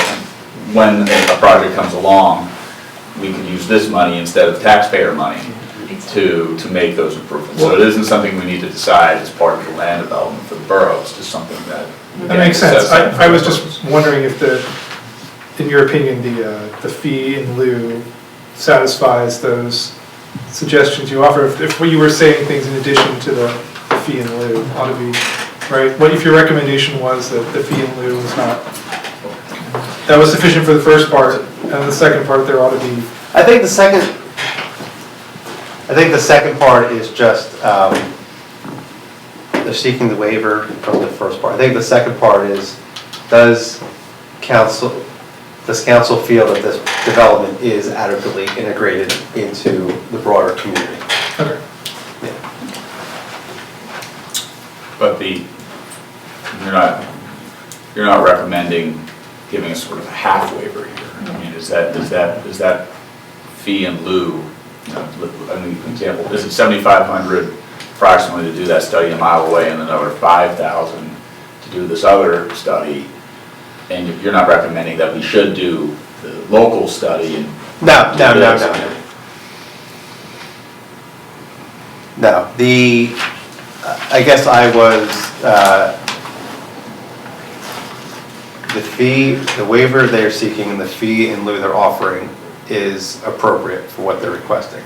I think my other part, the second statement, is just more of a blending of, does council feel this development, mainly with related to its locations of transportation and to the bicycle facilities? This fee is, the question for council is this waiver appropriate related to those questions, if council has any questions related to the site? Okay. So does anybody on council have concerns about issuing this waiver for the traffic impact study? Okay, I don't see any concerns there. How about thoughts about, we can talk about sort of integration with our plans for bicycle and our plans for pedestrian circulation. When we talk about the bike parking, maybe. So can you talk about what's changed in the bike parking since you proposed to planning commission? Sure. Nancy, I can tell you just specifically, so what's driving the waiver request, which I'll get into, is the amount of bikes that we're required to provide under your zoning. So you have a zoning ordinance section that says how many bikes need to be provided for long-term residential, long-term retail, short-term residential, short-term retail. The number is not being, we're not asking to change the number, we're giving you the number of bikes that your zoning ordinance is asking for. I don't mean this in any adverse, negative way. It is an excessive amount of bikes. It is twice lower Marion's requirement, it's 3 times the requirement of the city of Philadelphia. And happy to give it to you, but what's generating the reason that we're coming to you after looking at the Saldo's requirements. The Saldo takes, when you have a number, the Saldo talks about how you need to structure and house the bikes. Spacing, provision for enough space for cargo bikes, where they are. And in order to accommodate 47, or let's just break it down, 44 long-term residential, 44 bikes are just required just for the residential, the long-term. That's not counting the short-term, that's not counting the long-term for commercial, the short-term for the commercial. Just to give you 44 where the hours is indicated right now, if we were to comply with the Saldo to provide for the spacing, the accommodation for cargo bikes in that structure, and for the mechanical lift assist that the Saldo asks for, we would need to build a second structure. Now, we're not taking raw land here and creating a parking lot. The parking lot's as is. So, and the development is as is. So, we're sort of with some constraints here in terms of where we could put a second structure. And, what I mean by the site is what it is. I mean, our impervious is what it is. We don't have a lot of impervious to play with on this site because of the parking lot. So, if we were to have to provide a second, if we were to provide fully with the subdivision land development in terms of how we house the 44 bikes, or all the bikes that are required for the site for long term, we would need to put another shed in the parking lot. So you would lose parking on the site, is what would happen. And so what we're asking for is, let us give you the 44 bikes in the shed with a system that and Nancy can get into this. There's alternative systems that would allow for the storage of the bikes, that would allow the 44 bikes to be in there, just not the way that your subdivision and land development ordinance would ask for it. So Nancy, with that sort of, feel free to correct me. How many bikes would fit in the shed? 44. The long-term 44 residential bikes would all be in one shed. And what Nancy's going to get into is that we just have other proposals to give you cargo bikes, to give you the commercial bikes, and Patrick already laid out with the short-term. We're not asking, this is really a long-term, where we house the required number. Again, the required number is being provided. That's not changing. It's how we house them and where we house them is what we're asking the waiver for, because technically, we would have to build a second structure in order to give you what the Saldo wants. So Nancy. Sure. Can you just scroll it over so we can see this? Yeah, sure. Well, go back. So we don't want to see that. I just want to be able to see this and that. Okay. So these are the two areas that we're going to talk about. In the next page, we'll blow them up. So behind the building, we have a shed here, which, as Bob said, we can accommodate 44 bikes in here, which is the total number of bikes that we need to accommodate with our 25 units. But over here, we're looking at this area to accommodate several cargo bikes, as well as the 3 bikes we need for the commercial retail space, as well as a transformer. So if we go to the next sheet, you can see those 2 areas blown up. We might have to zoom out. Yeah. So on the left, this is that shed that would be built behind the building next to the dumpsters. This is our sidewalk here. There's room here to come into here. And there are 5 gangs of these types of, the stretch rack, which is basically one of the most, Just send one of those over here. efficient ways to store bikes because you're stacking. But that allows us to get all 44 bikes within that room. Yeah, sorry. And then over here on the right-hand side, now this wall needs some repair, and these steps are not great. So what we are proposing here is to repair the wall and eliminate these steps, eliminate that connection there. Because what we really want to do is not have people come down here and walk through the parking lot. What we really want to do is encourage people to stay on Narberth and come down Haverford Avenue and come in front of the buildings. So we would get rid of those steps there. This is all currently impervious, so we're not increasing impervious. This becomes a place to put the 3, these are storage lockers for the commercial retail use, so each locker would be available for 3 bikes. A bike fits in each locker. This is a pad here for the transformer, and then here we have some room to get, we're showing 3 larger size lockers that would store 3 cargo bikes. So the way that the code is written is we needed 44 residential bikes, and of them 10% have to be for cargo type bikes, which when you round up is 5. We're supposed to have 5 total of those. We don't have room for 5 total, but we're showing 3 here, that we're making the best attempt we can to accommodate as many as we can. So I think, again, in the actual room, we're fitting 44 bikes, which meets the letter of what the code wants. The type of bikes that can be stored or what we're asking for a waiver for, and not fully having room for all 10% of those to be for cargo bikes. Where is that located exactly? Is that in the building? No, so if you go back to the plan before, it's behind the Revivals building. There's land right there. You know where the stairs So are? it's at the wall? outdoor. It's, It's well, it'll be outdoors, covered, replacing the yes. stairs. Covered. Yeah.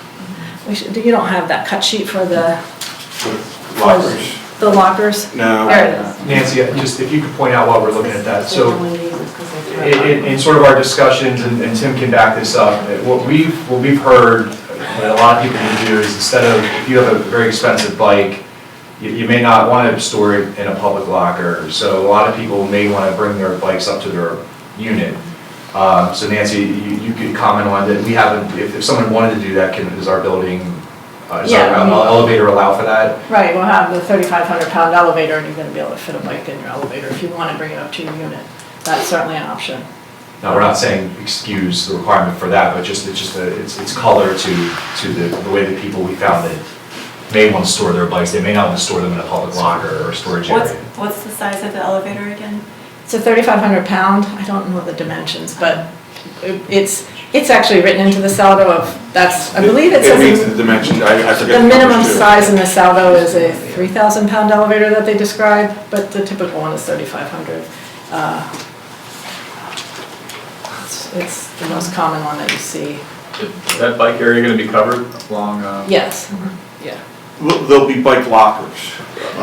Right here, they're kind of a cool thing. They're like 4.5 feet tall. And the Big saldo lockers. does provide for bike lockers to be used for long-term parking. Over here, this is a structure with a roof and a door that you go in, and the So when bike. you say lockers, does that mean like a person would put it in and literally like do a combination and Yeah. so that it's secure? Depending on the product, it would either be a padlock or some have services that you'd be able to use an app. Yeah. Something to lock it. Yeah. And the only time I see people using those stairs is sometimes people get off the train and go up them. But especially if I think it's because, for example, I don't like to walk through the driveway there because, cars come around, it's kind of dangerous. And quite frankly, having the plaza now, I think those stairs would probably be used even less. I think people use it as an alternative because they don't like to walk through the driveway. But I also appreciate, we want people to be forced to Yeah. patronize the store. I want to make it easier You for want them. them to go Yeah. that way, so I don't have a problem with you. I think that's fine to put those lockers over there. So does this just come down to one waiver, or are there multiple? There's three. There's three three waivers that all relate to this particular. Correct. And we don't have to go through all of them, that's the issue. Well, Can I see a let's picture of have that? some council. Well, So, first of all, sorry, Andrew, you have, Oh, I'm sorry. Looking at the picture, say there's only 38 people that have bikes.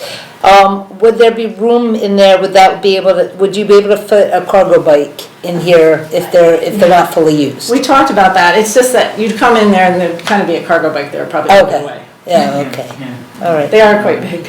They are big. Yeah. We have an unusually high population of people in Narberth who have them, Yeah.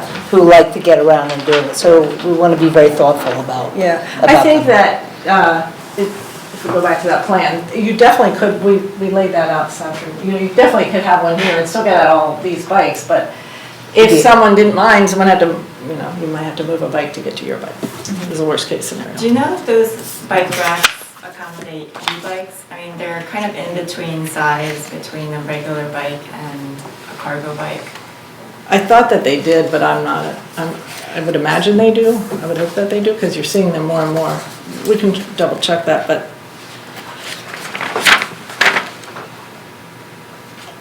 They're also usually a bit heavier. yeah, you're definitely gonna wanna put it on the bottom, yeah. Jim, do you have any, one of the drafters of the. Yeah, obviously I would like to see the requirements followed as much as possible.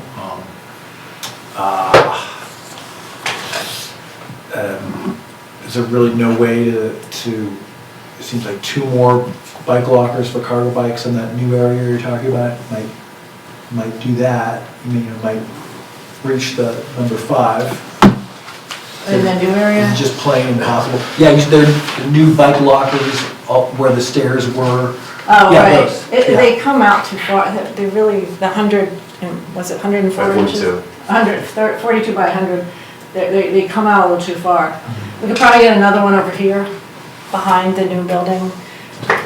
We can get very close. And what would you do if you had a bunch of residents who were clamoring for them, if you Right. if you had too many, what's your plan for too many cargo bikes? You have a plan? No? My sense is that this is all gonna work itself out, that there probably won't be as much demand for the 40 some odd, but one way or the other, we're gonna accommodate it. I don't think we're gonna miss by much, so I feel like if we're off, we're probably off by a couple storage lockers, and I'm sure once this thing's done, we can find places to put them. We have adjacent properties, remember we have up by the little gym. I mean, there are lots of solutions here. So, I spent a lot of time in Amsterdam, I work with Amsterdam, and I think we have more indoor storage than they do in Amsterdam. And I'm gonna apologize, because I know Jean and Jim, we disagree with this, but I was concerned about this. I think this is an excessive requirement. I was actually gonna ask John and Matt for some context of how this relates to other area municipalities, but Bob, I'm gonna take you at your word on that. I kind of think this is Tim's problem. This feels very reasonable to me, to grant a waiver and say, Tim, this actually is your problem. If you can't get renters because they can't store their bike, you're going to figure this out. This is a tremendous amount of bike parking. If it becomes an issue, it's yours to figure out. I can't see delaying this, what feels like a very reasonable, and I know that not everyone's going to agree with me, but I think this is a very reasonable accommodation. And I trust that, again, this will be a free market problem of Tim's if there is truly a problem with a mass. Well, just to. No, you go ahead and then I'm gonna. Okay, just to push back slightly on that, I agree that we're close, you know, it's definitely in the zone, but when you plan for bike accommodations like this, it's a draw of a I get particular it. kind of person. I you get know? it, build it, they will come. Right, Yes, exactly. I get it, but. If the facilities just don't exist in the first place, those people just won't show up, you know? But there's a huge Yeah. facility next to a train station, is what I would say. Is that I find this a very reasonable and almost excessive. I would not support taking a parking spot, which again, I know folks will disagree with. I would not support taking a parking spot from like more bike parking unless there is a demonstrated need. I also don't think that's what the community would want. Yeah. All right, Yes, so I know disagree that, with me? I agree with you. I know that planning commission, discussed this at fair length, so, Mr. Bressi, is there any aspect of this that you think doesn't, I mean, I know you had a bunch of concerns and particularly about the door, where the door was gonna be. The door's still facing the garbage bin. Yeah, is that, are you planning to change the door so that it faces south, or is the door, planning commission? Especially the thought the door might be hard to access because it's close to the garbage bin. Yeah. And it might be better oriented differently. We just couldn't fit bikes. Okay. You can't fit 44 bikes with that door to the south. Yeah, I don't, I'm sorry. All right, were there other concerns from planning commission on this waiver that, Well, this waiver. About this issue. Appeared before us, so we have no comment about the waiver, since we haven't been presented it till just. well, I mean, I know you discussed the topic, you had concerns about the topic in general, so do you want to summarize any of those that haven't been discussed, or? I'm just checking my notes here. Okay. I don't support losing a parking space for more Okay, cars. I don't think that's come up.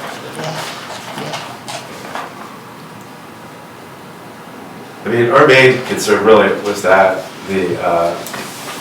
the location in general wasn't as easily accessible to the entrance of the building as we thought it might be. Now, when we had a conversation about it, council member Borough was there, she didn't share that concern. We respect her opinion about how bicyclists use things. So we didn't really pursue that further. But intuitively, that was a concern. Another concern was the location of the door. Didn't seem to, and I think that's one that was generally shared, that it didn't seem to be the most easily accessible door. And yes, there was a concern about whether or not all the bikes can be accommodated and the cargo bikes. I think I think that the number of bike required is asked and answered. It's in our code. It's not to be debated tonight. Our code's our code. There's a reason for it. The numbers are there. People use cargo bikes, and I think it's incumbent to meet that aspect of the code. I mean, I don't think there's anything else to say about it. Can you specify exactly what, you said there were 3 waivers you were asking for? So related to this? it's the first waiver is to provide the, it's essentially 450-45B2G, which would require the 100 by 42 spacing within the structures, the bike structures within long-term parking. So again, in order to meet that, we would have to build a second structure in the parking lot and take up, I believe it's 3 to 4 parking spaces in order to accommodate that. Okay, so just the size of the size, required. right, okay. so, and there's also, I believe that section, it's a little confusing to us. You have some. No. Okay. It's a little confusing because it says, on one hand it says 10% of required parking and at least one part, so we're resolving that against us and just going 10% of what our long-term parking is. So again, it's providing that number and the spacing for it in these lockers. Again, we can do it, it's just gonna require a second locker in the parking lot. So I'm sorry, Mr. Karas, I'm kind of saying in just, like, Tim, this is your problem, which I do believe, but would you formally then say, okay, if we grant you this waiver, a condition of that waiver is going to be, is if you have cargo bikes of residents that you can't accommodate, you will figure out a second shed? Well, I So guess could it at that be- point in time, it wouldn't be a waiver, it would be presented as a deferral. Where a deferral would mean you don't have to do it now, but okay. and we'd be able to write the language to say, if you're directed to do so by Borough Council at a later time, then at that point in time, you'd be required to put that in. So would that be kind of a formal compromise of saying Well, it's, let's get through the waiver request and then we'll talk about Okay. your suggestion, Cindy. So, okay, so there's a waiver request about the spacing kind For of. the cargo bikes, the provision and spacing of the cargo bikes. 450-45 to H requires a two-tier lift-assisted bike rack system, I believe, right? And we're proposing what Nancy had described in lieu of that for the storage of bikes. And then 450-45C4 I believe it's just a spacing, the racks have to be located 36 inches in all directions, Nancy, is that right? right. So, again, we're just asking for a spacing adjustment. Okay. Do council members have concerns about the spacing or the lift assist? Does anybody?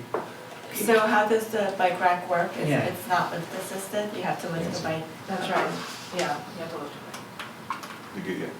So There's a lower level. the front Yeah. wheel goes up top and then you can push the back.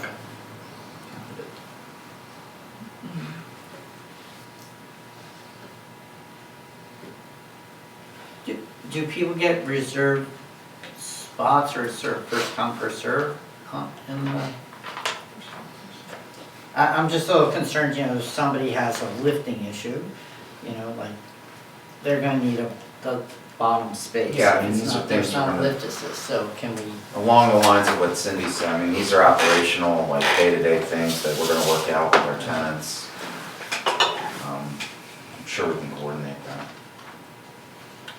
Okay, I'm hearing concerns about the number of cargo spaces. I'm not, are you all comfortable with the other parts of the waiver? I do think we need more cargo bike space. I know that's Okay. kind of contention. So let's get to that in a second. If we can agree that we're comfortable with the other portions of the waiver. Cindy's proposal was that we kind of hold this in abeyance, and if there is need for more than 3 spaces, we tell them to provide more than 3 cargo, up to 5 cargo spaces, which is in the code. John, do you think that can be? Oh, it's easily attainable. Okay. I guess, but the question is, in doing that, would that then be triggering the loss of the parking spaces? So I guess that's. Yeah, that's on us.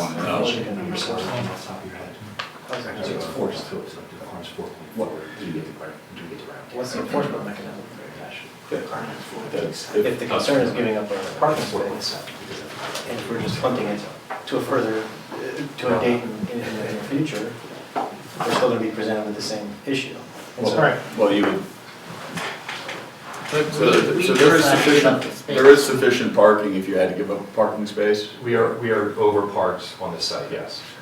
So the way it would work is if you provide the deferral, if there was a desire of council to direct the applicant that, hey, we provide you with this deferral, we want you to put this in at this time, they would be required to do that as part of this resolution. So the enforcement mechanism would be through the water saldo enforcement. In order for them to comply, they would need to comply with that directive. Deferrals are common, happens a lot during sidewalks, for example. If you want to put a sidewalk in later, maybe not necessary now, we'll do it later. But again, in doing that, usually the plan would provide for the reserved space for where that would go, so there's no misunderstanding later on that this is the space held in reserve if that deferral is implemented. and council will be able to know more exactly about it going. So would that be a future discussion of council to implement that?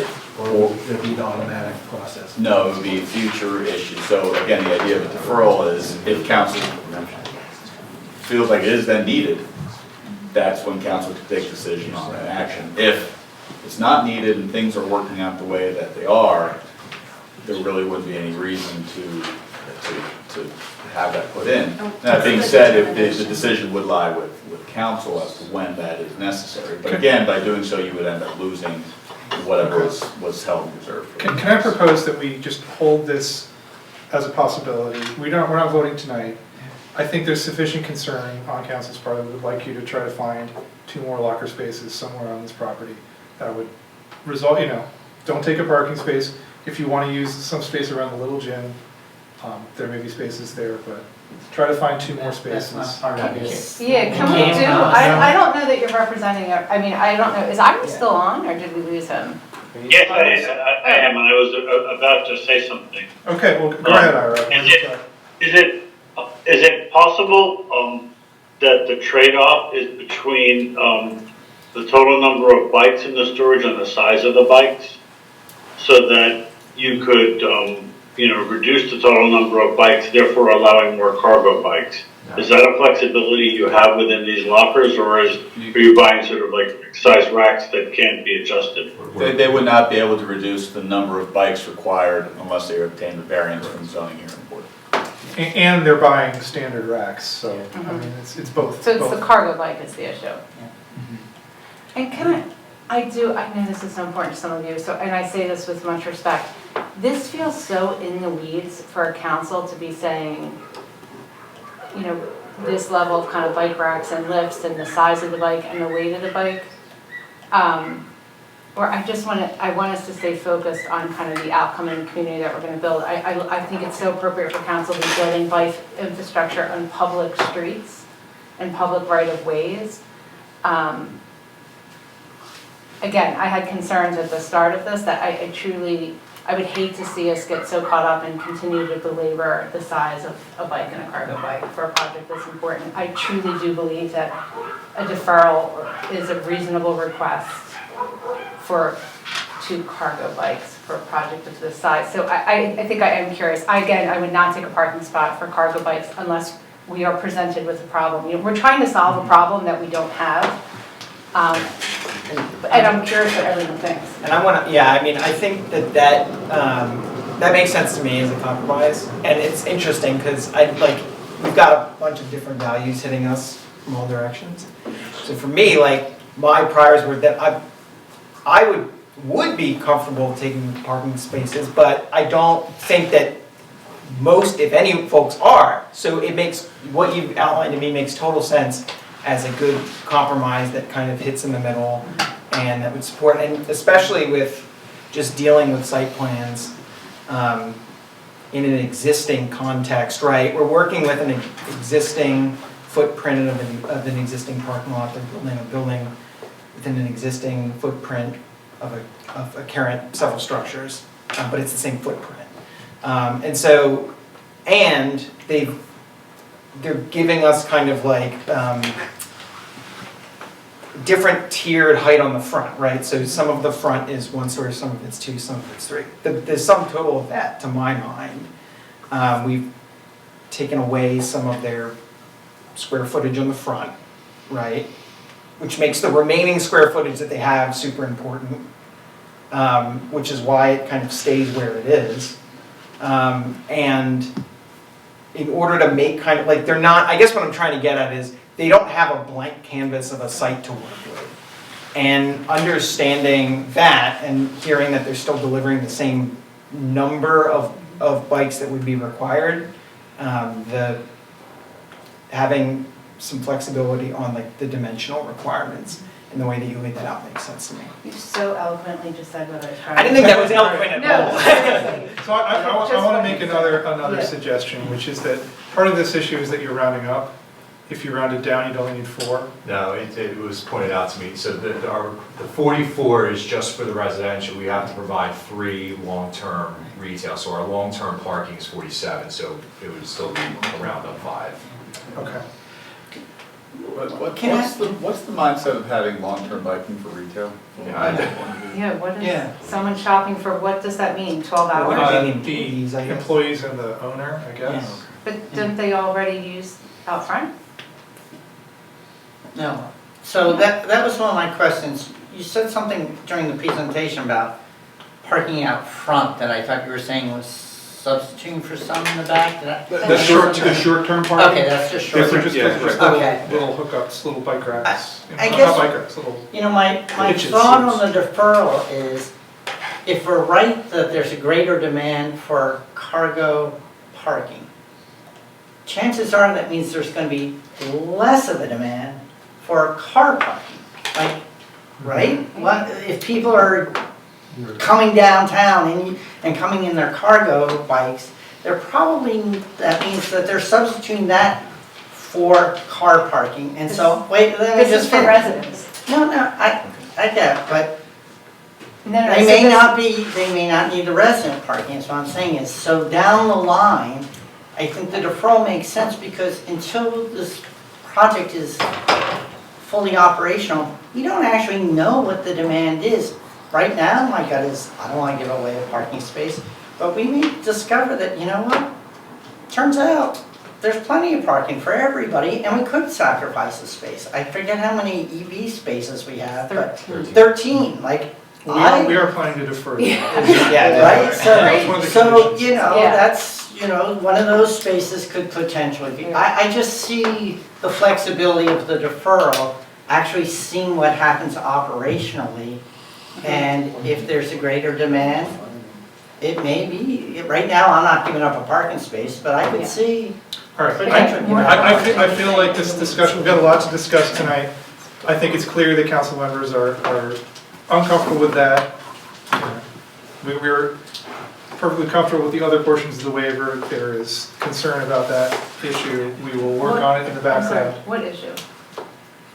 I'm sorry, what concerns are you hearing? The number of cars? I'm hearing people want to defer, I'm hearing people want to hold it to the conditions that there are, right? The number of cargo bikes, so we'll work on that behind the scenes and we'll have a Okay. proposal. We're talking about 2 cargo bike parking. That's why I'm saying we're Okay. not gonna, it's not worth arguing about it this time, we will sort this out, and we'll have something So by next just to month. clarify, because we're voting in April, so when are we gonna work this out? I think that, Like, wouldn't it be now? no, we're not gonna argue this out right now. This is something, I mean, they've already, this is a new, plan, these lockers are new from last month, right? These weren't on last month's plan, that came to planning The commission. cargo lockers are, the Yeah. planning commission didn't see the The cargo. removal of the staircase, that's new, so all of this is a relatively new addition to the plan, so. So if we did a So we're waiver of supposed- deferral, when would that happen? At the time of approval. We'd vote on Okay, this one. in April. Yeah, So vote on that's it. what I'm saying, how would we deliberate about that? Can we talk about the workshop meeting? I think we'll see if potentially they can come up with something that would make us happier than the deferral, otherwise we'll talk about the deferral. Okay, but I think I hear them saying they're not. So this is the opportunity for us to say, where, are we willing to compromise? We're not on voting this? tonight, so I I'm don't not feel like I suggesting we can. vote, but I don't think, my expectation is, did you plan on coming back with the new, like, this is No, what we're you're saying is asking for? if we have to yeah. do it now, we would propose to do it in a parking spot. We would be reluctant to do that for all the obvious reasons, so we thought it made more just common sense to someone else said, I forget, to see what comes of this. So It the- could be that the bike storage, despite everybody's individual opinion, it could be that the bike storage room that we indicate on that plan is empty, and that most of our tenants are in their late 80s, and they're empty nesters, and they can't ride a bike. I mean, I'm exaggerating to make a point, we don't know what No. this is what's gonna come of it. I agree, I'm just saying, you're not coming back with anything else. No, our So I preference don't is want just- to charge, so yeah. what we're coming back is on the table is a deferral or to Or park make the us spot. put them in the spot, yeah, Well, one or the other. And the way the process would work is if they requested a deferral or a waiver, and at the time of plan approval, plan was approved, but that waiver or deferral was not approved, the whole plan doesn't get turned down. They would then, prior to submitting a recordable plan, come in and there'll be less parking spaces, assuming it meets codes, and to fulfill the requirements under the SALDO for bike parking. So that would not come back before you to address that particular issue on a new plan. It's the same thing as, remember 119 North Essex with the sidewalk width? Where, you know, they had come asking for their waiver and you Turn them down. You turned it down, well, slightly turned it down. You didn't go with what they were proposing. It didn't stop the process, the process continued. To John's point, they'll just, before they record the plan, have to comply or. Right, and again, I just. Jim? I was just gonna point out, so far I've heard 3 council people express pretty strong support for the deferral compromise, so, you know, if that's the way it's going, we could settle it right now, you know, and not have to talk about it. Yeah, again, So- more eloquent than that. All right, in that case, let's proceed to draw up this, Matt? I was just gonna, so to follow up on that, if I'm hearing most of the council is in favor of the deferral, it seems like the issue is giving up parking space. I don't want us to have, you know, I'm thinking, okay, how am I gonna manage this when it becomes my problem, right? So, like, once it gets approved. If you could update the plan to show deferral, we will build it and it'll get us this much. Maybe a dash line. And then say, for the deferral, this is the parking space that it will be built in, and this is how many. That gets incorporated in that approved plan, so we have that document. I think that's a really good approach. Aaron Nidrick used to say in a negotiation, everyone comes away a little unhappy. Yeah. And Tim and Nancy, I just want to make a quick comment. Like, I really want to urge you to make that bike parking more of a featured amenity rather than an afterthought that you're going to just shove a bunch of bike racks in a tight storage space, because that is going to determine who's attracted to your housing, and that affects the demographics that you're going to. So if it's something that's really not attractive or comfortable or looks nice, then I don't think you're going to attract the kind of people that you want there, and the people who are not going to bring a lot of cars to downtown. There's no desire to do what you're concerned about. That's something that's within our control. What wasn't within our control was other alternative locations. Like that location, albeit it's not perfect, it's adjacent to the trash, but it will be enclosed, it's not gonna be out in the open, but the reality is Plan B was, there was a Plan B which was create a basement, a new level to the building for $800,000 for bike storage. That's not feasible. It may sound good, it would be a great presentation for this meeting, but the project, it would not be feasible. The other option was, as Michael started to allude to, taking a big chunk out of a current retail shop. We are down to, we don't have that to sacrifice. We can't take the back of a retail shop that would be income producing and create a huge bike room. We'd like to, but we don't have that option. It's just not feasible. There was nowhere else on the site that we could locate this, so it's not like there was a plan A, B, C, and we just picked this spot because we don't care about bikes. It was really the only place we could put it, but we do have control in terms of the look and the feel of the actual storage facility, which will be nice. Because I don't disagree. I mean, the way we need this project to be leased to be successful, and bikes are going to be a big part of that. So we're not. There's in no circumstance are we planning that to be an afterthought. It's just at the location we didn't have another option. Other than, I guess there was another option of just abandon that location and take a whole bunch of parking spaces and create a big shed there, but that just didn't seem like the common sense solution.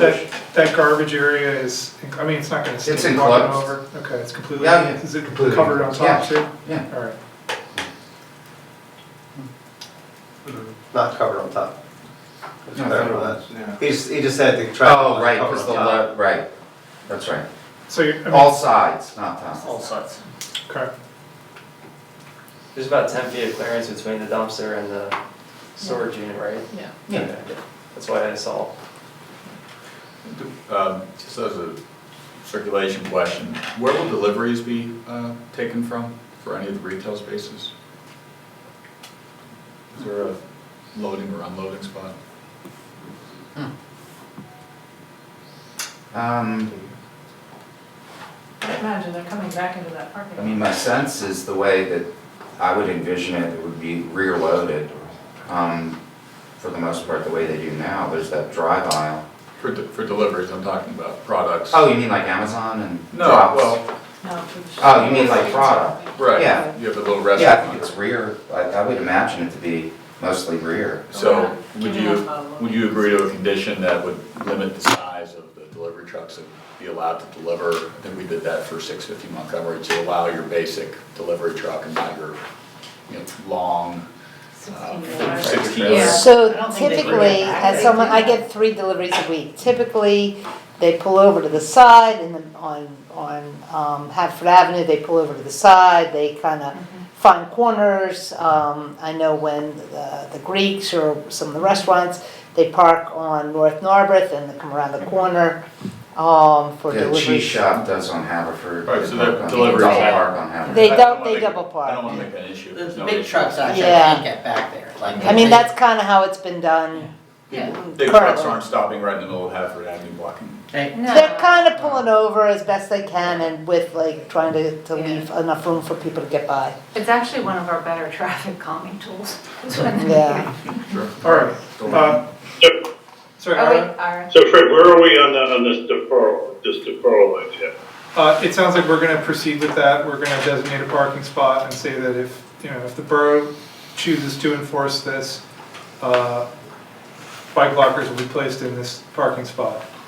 It Right. might- But it sounds like it might be multiple spots. but- No, it's just one. It's up to the I applicant. believe that's, If we get the other waivers, we're just talking about 2 cargo spots, Right. not going to 1 parking Yeah. spot. okay. Does that answer your But question? just for the record, Fred, I would be the 4th person in favor of that. Okay, I mean, it sounds like there's enough on council to go ahead with that. Thank you, Okay. Fred, for letting us resolve that. So let's move on to the land dedication request. So we have provisions in our code for a public space for a development, public, park space in general, green space. However, there's a provision for us to exempt, you can either make a payment or, council can waive that provision as necessary. They're offering, this public plaza as well as, the green space behind the little gym as public spaces. They would be owned by them, maintained by them, but they would be available to the public. Are we comfortable with that? And in addition, a contribution towards Station Circle improvements. Are we comfortable with that waiver? Anybody have objections to that? Planning Commission, I believe, felt that was a suitable offer on their part. Okay, I see everyone nodding their heads, so we're all excited about the plaza. I think that covers most of Eric's comments. Okay. Let's move on to some of the other, any of the other review letters. Is there anything other than, yeah, so let's go to the fire marshal's review letter. Have you had time to look over the fire marshal's letter now? Okay. Is this, so they haven't had time to look at the concerns there. I think we ought to air them anyway, and if you're not ready to respond to them, Maybe just let Bill. yeah, Bill, why don't you go talk ahead? to Do you someone? want to summarize your major concerns with Sure. the plan? Thank you. This is our. And I apologize to everyone for I'm only in this conversation 13 days, so I apologize for you not seeing it yet. And biggest concerns that I had, one was the easy one, is since you're not showing any new fire hydrants or anything like that, which I wouldn't expect, ask that the fire department connection be at the corner closest to the hydrant, that is at the Great American Pub.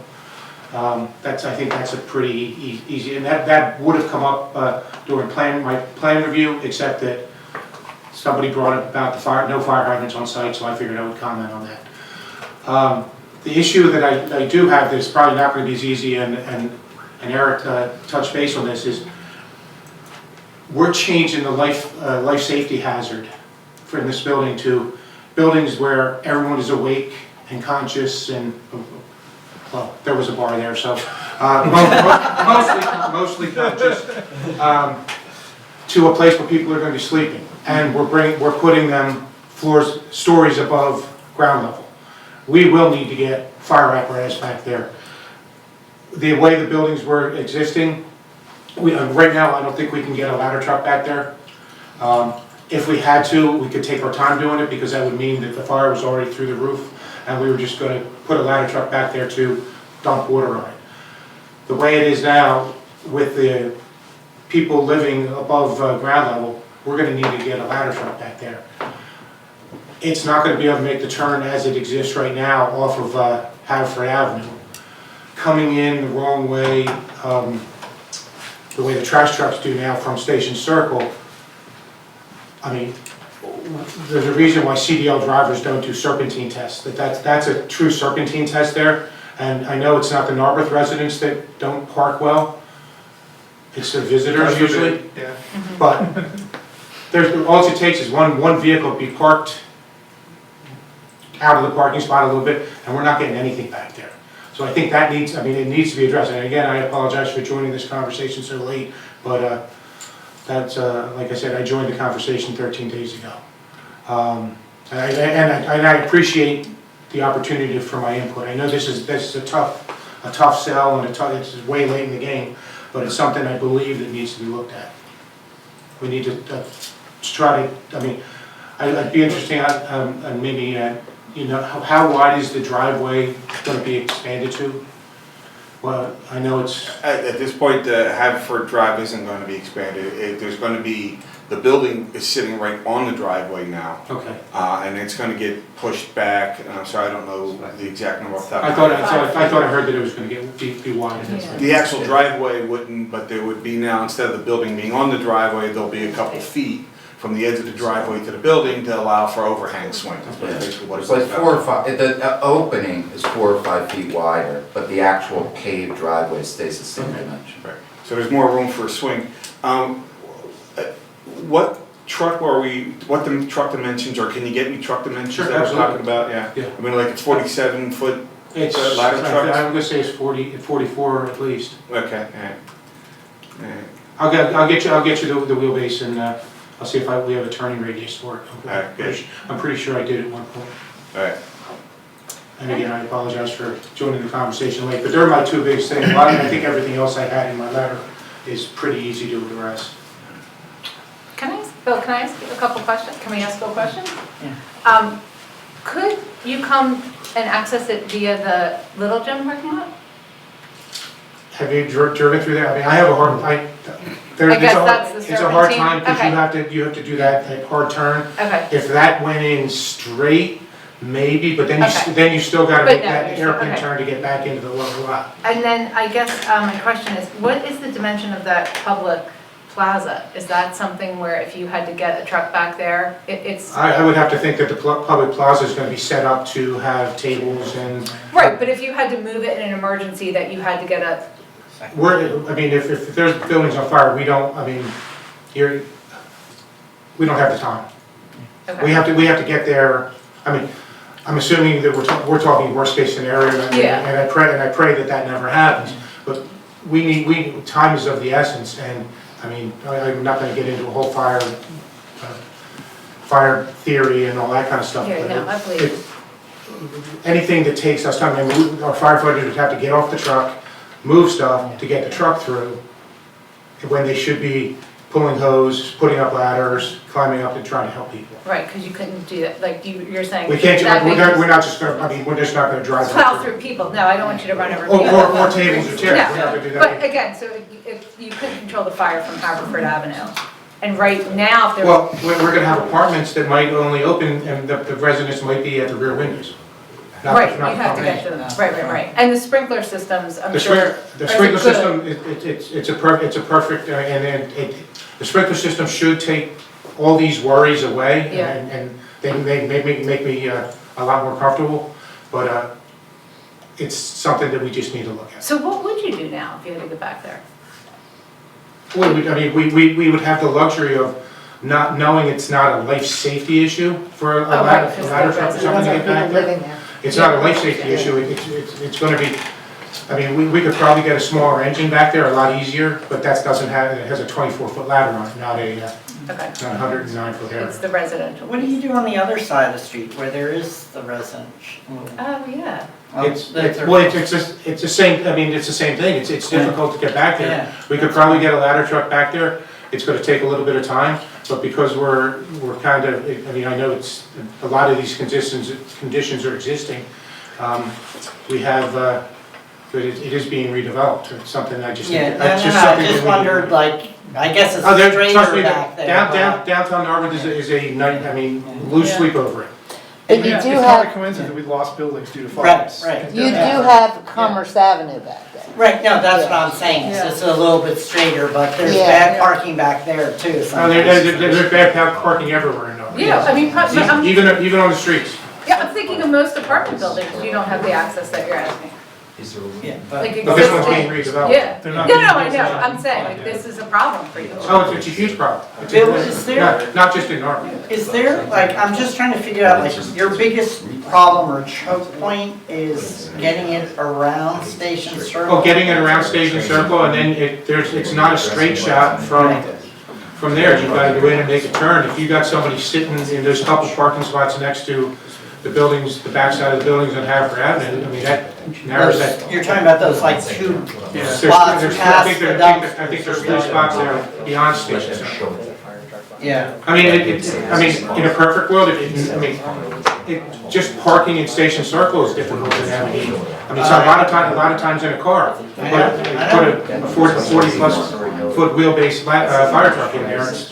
Yeah. Well, they are proposing to change the egress at Station Circle. So they are proposing to create like a, do you want to show, do you have an image of your proposed egress at Station? That's why I was asking, because there is a modification coming. Do you have that on to the Station slide Circle. with that, or no? That's an option. Okay, I'm sorry. They're not modifying state. Oh, they're not No, modifying no, Station no, Circle. no, they were That just was an giving us earlier money. plan. No, it's, That was an earlier plan. yeah. Wait, though you bring up a good point, if we're redoing Station Circle anyway, wouldn't we want Bill's opinion on, okay, if we are gonna lose, I mean, we're saying, we're gonna square the circle, and one of the options is, right, we're losing that turn, that serpentine turn, and just making it a straight egress road. I mean, if we're going to do that, Or put a manhole cover there, or.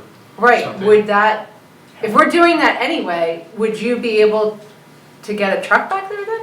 If it wasn't a circle, if we actually. I mean, not knowing exactly what you're talking about, I would think that if we looked at it, I could come up with suggestions that would make it easier. Yeah. But that's why I was asking, because we And then, I mean, are and this, thinking about modification. this may be, So we need to bring I'm not speaking for anybody, but this might be an We should bring option. him into that discussion. You know, what he's saying is our plan for squaring the circle. Well, is the pinch point both just in Station Circle, or is it also in the rear parking lot? Like, If parking is done properly in the rear parking lot, that's not as much of a problem as Station Circle is. Okay. Because we're coming, because of the way the one-way streets and stuff, we're coming down and having to make that left in front of the state store and then come around, and I mean, you have one car sitting too far out, I mean, in the circle, we're done. If you have, again, if parking is right, I mean, it's hard, but it's doable, but. I saw in your letter that you were also recommending a second entry point. In a perfect world. Okay, but you don't feel like that's. I mean, if we can, we need to get back there. And then, but the second entry is by suggestion, because if we're blocked from one, we would have another. So I'm gonna send. Well, let me talk to Eric briefly, because Eric, you had some similar questions about turn ratios and things that also, do you have anything you want to add to the discussion. So I think there's probably, as far as the maneuverability, I think there's the more day-to-day maneuverability of vehicles, which would be like deliveries and trash trucks. And then there's the emergency movements. I think the day-to-day, I believe you were working on through the driveway to make the day-to-day deliveries and trash haul capable of coming through the. Yeah, I mean, I have a turning template if you want me to show it, that shows how the delivery trucks and trash trucks will get in back. If you have that. So I think that is compared, as of right, as the site is now, that driveway does not accommodate anything larger than passenger vehicles. So the day-to-day deliveries coming in that have a rapid driveway is an improvement, and I think that's definitely a standard we're holding to. The fire, the reality of the fire apparatus getting back there is off of the Station Circle driveway. I don't think there's any other way to access that. And that portion, that is not part of the development, the actual Station Circle. The rear of the parking lot. Well, it's that. Once you get, let's say you were to come up Station Circle driveway and you're into the site, let's say over near the dumpsters, do you have maneuverability issues in that parking lot? We would have to back out, Well, beside, right, you have to back out of it. which is harder than obviously driving in. Well, right, yeah. There would be maneuverability issues, but it's one of those things we could try to position the apparatus to be in the best place, based on the maneuver, whatever the issues are back there. And then just, while I'm looking at other recent developments, 114 Forest, the apartment building at Windsor and Forest. How do you operate on that building? Very difficult, Yeah. especially on the Forest Avenue side because of the wires and the, in the front, you know, the aerial electric and telecom wires. We could probably get a ladder down, we can get a ladder down the backside. There are areas, it's big enough back there that we could put up ground ladders, but we're not going all the way up, all the way to the top. Right. Raise those concerns too. So I guess kind of a thought there, you have the review letter from him. You know, I think if you're going to clearly have to work with them, have turning templates, and try and work through what is the best scenario that could occur for the circulation of apparatus on the site. And I'll send the square, the circle stuff, because Bill should have seen that to begin with. Yeah, so council Yeah. has talked about changes to Station Circle. I don't know if the changes that we're proposing would improve this situation or not. I mean, it's possible that would make it easier for the trucks to get in. I don't know, it was not intended with that in mind. But it would make it a straighter shot for the trucks. Okay, so here's a radical thought. You know those, it sounds like those two spaces at the end are really what you're most worried about, is people not parking well. More in the station, the entrance at the mouth, going from Station Circle back into that driveway where the parking spots you're talking about. Those two or three spots are a problem. I think the bigger problem is where they park at the edge of that. Do you want to point to what you're talking about Yeah, on maybe, the picture here? So we, if you don't mind. You're talking about the spaces on either side of the entrance? You've got these couple of spots here. If somebody doesn't park at the curb, this is shut down, at least for a fire apparatus. But you've got this spot and this spot. Yeah. If there's not a whole lot of room there to make that. If this car's here, Yes. or this car's here, or this guy's parked like that, we're done. We're not getting through. Yeah. But I can't find the images, with squaring the circle, this becomes just an egress and not parking. This is the proposal. This is the proposal, is this all, so no more circle, but none of this is parking, it's just an exit egress from here. Okay. Would that change? I can't find the drawing. Again, I'd have to see. I mean, I have to remember that we're coming this way. We're Right. coming off the forest this way, making this hard turn I So- get that, though, And yeah. if this is an exit from here and it's dumping that way, I mean, if that was a mountable curb, we could just drive right over it. Right. Assuming there's no signage there. But we still have to make this turn and then come, I mean, it sounds like what you're describing might help, Yeah. but I'd 'Cause have they to, don't make it I'd have Okay, to. we'll I'll get talk you it that. over internally. Yeah. All right. I think it's clear that we'll have to figure out a way to address this issue. Can I make a comment, Fred? The redesign of Station Circle, and the creation of Town Square is just now getting started up again. There is no plan that is cast in stone yet.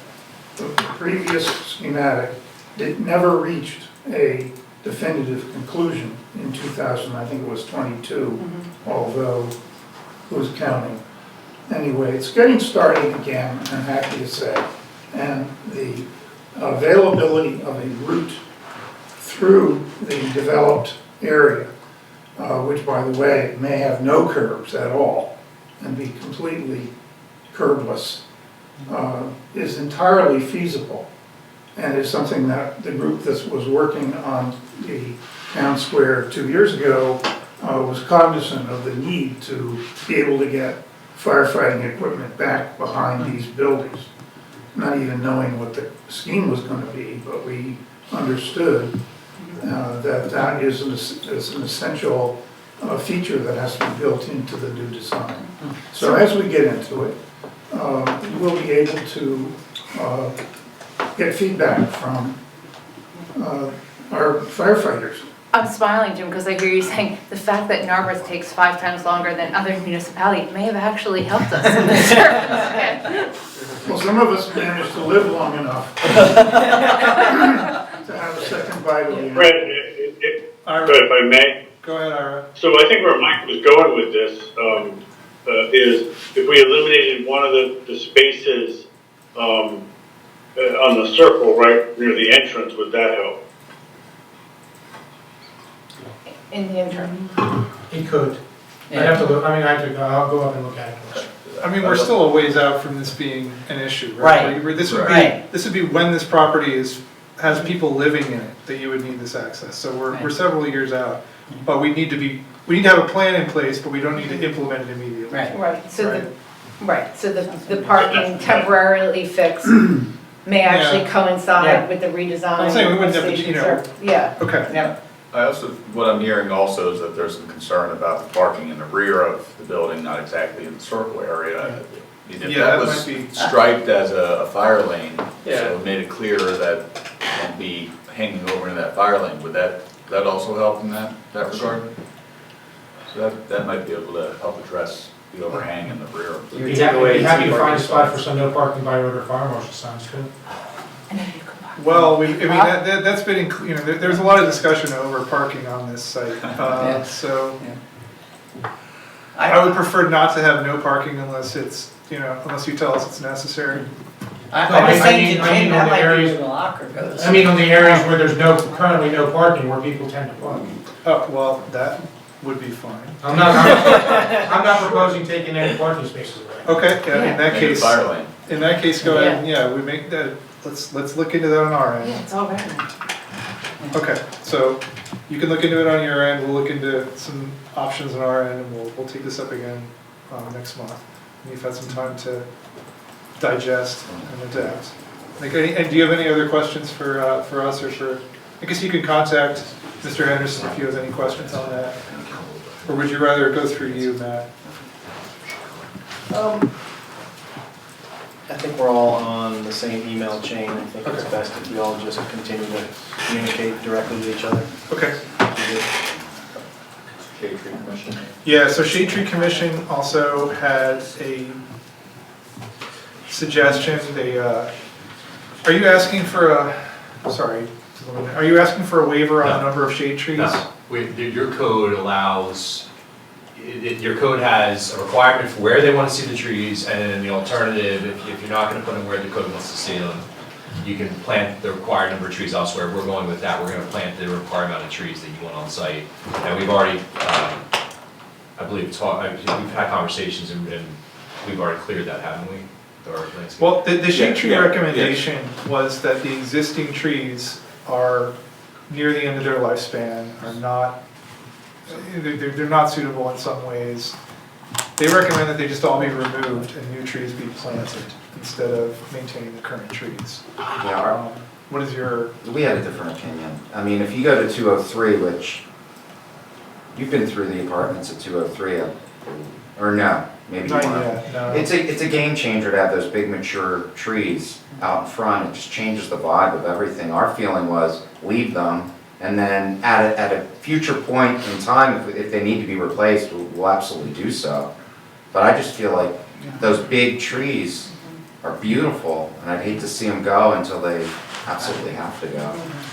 Well, and I think our shade tree ordinance would require that anyways, if that's what council and the shade tree commission felt appropriate. I mean, meaning at the point in time where that tree is.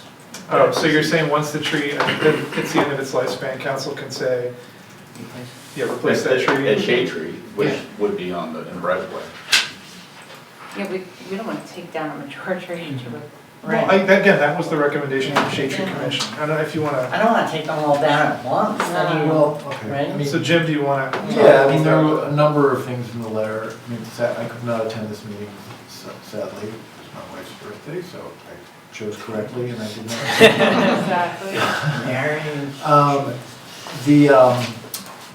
So one of their points is that I think there are 4 trees affected out front of your property, just the ones along Haverford.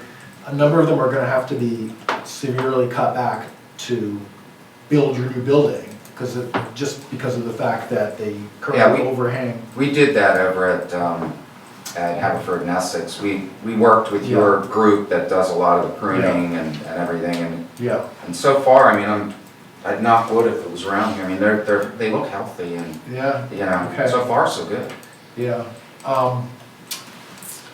Another point they have is that these trees are just at their end of their useful life anyway, because they've reached, they weren't planted 20 years ago with, with a mind that they would sort of flourish for a very long time and reach their full natural height, but, grow sort of almost ornamentally in the street.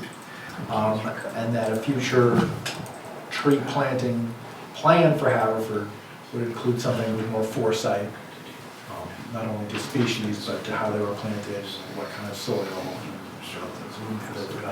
so that's the gist of their recommendation, is that in conjunction with this plan, we also look at just the future of those plantings on Haverford. Whether they're done now, I mean, now I'm adding my own editorial, but, whether they're all done at once, or whether they're done, in a future plan, maybe stagger the replanting a bit, might offset the shock of tearing them all down at once. Yeah. I mean, what I'm hearing is as they come down or something, they will be replaced. Yeah. So I'm not, I'm not sure we need to take action now, if they're going to be replaced. So you're talking about waiving the requirement from the letter? It's not a waiver. They don't believe they need a waiver. Well, it's not a code requirement. I mean, generally, oftentimes, the municipality will say, comply. Obviously, we say comply with the recommendations of the engineer. We wouldn't be able to say comply with all the recommendations of the Shade Tree Commission. We could pull out specific ones that they will comply with, but it couldn't just be a general will comply provision, because it would not be in compliance with that. Wait, John, can I ask though, But it's not a code requirement, it's more of just a. Yeah, so the Shade Tree is making recommendations for council. This is not a requirement for. So if I could just short circuit the discussion, I mean, I'm sure Mr. Walco and I we do this all the time. I mean, we could fashion a condition of approval that would meet this sort of, as they need to come down, we would replace them. So we don't have to necessarily condition approval in the Shade Tree Commission's letter, but we could take components of it and fashion the conditions of approval for land development resolution. Okay, well, just as long, I mean, but if, the Shade Tree is recommending they all come down now, and I wanted to see if I don't see a lot of desire on council to proceed with that. sorry. The council that obliterates the trees, my God. Well, I just don't see I'm them not all trying to- I dying get all the the same logic. day. No, oh Right? God. There's Yeah. also the idea that you will have a very lopsided streetscape. Right. I mean, if there was gonna be a wholesale downtown tree replanting program examined in the future, could this be part of that? Like, could all the trees in sequence be declared, you know, this is gonna be the next one? John, is that something we can do? I'm sorry, so So why don't you repeat that, so. Well, I mean, it would take another project, I think, of council and certainly some funds and some will to do it, but to replant all the trees downtown, the way the Shade Tree Commission says they would eventually like to happen, all the way down Haverford Ave from both sides of the street, you know, and presumably up Forest and Essex as well.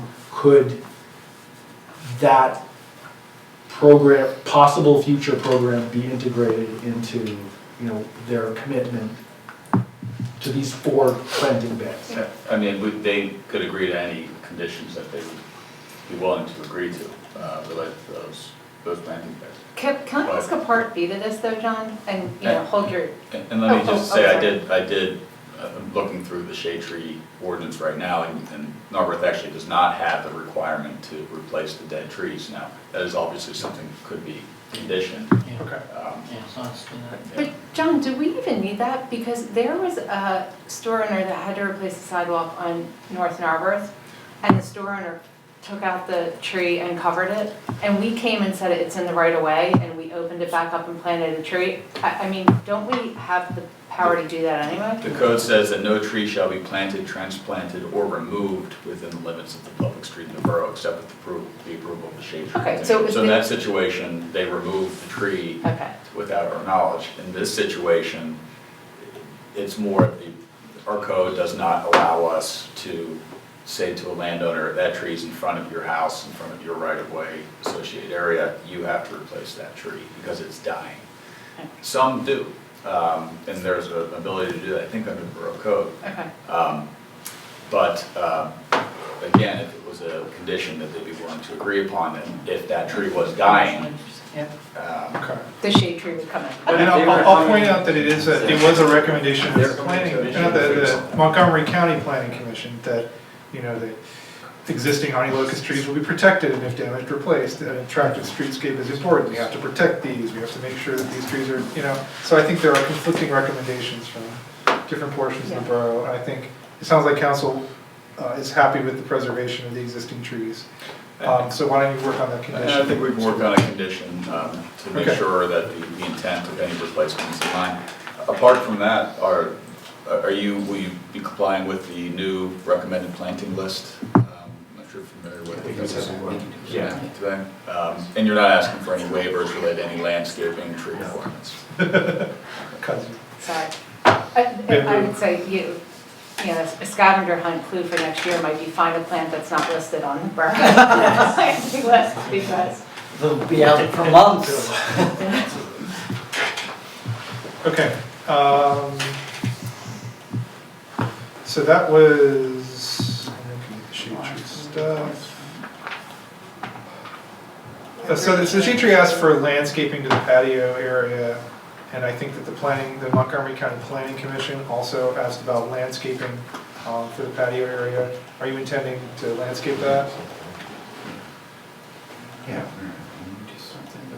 is that something, yes, like the details of it, because we're gonna do something, that can be something that we also work out. Okay.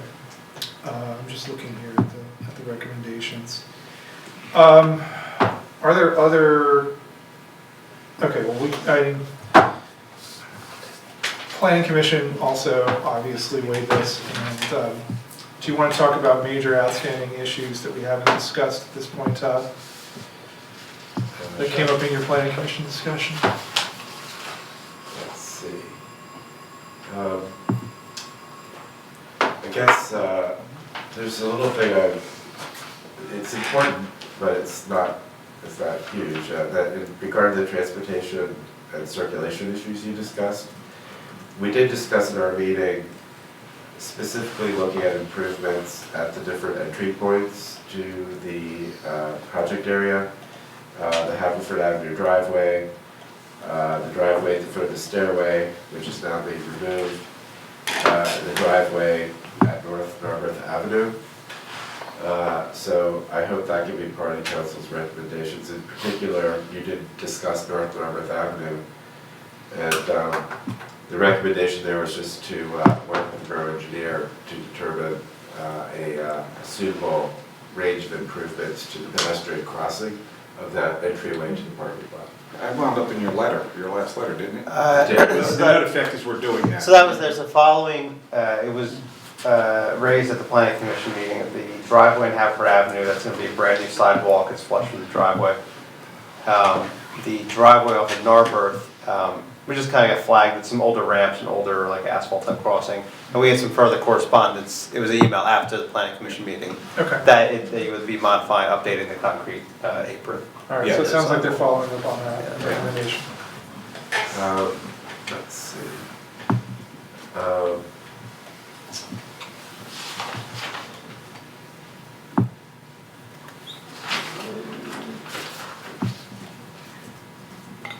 You asked me earlier this evening about the waiver for 5032B.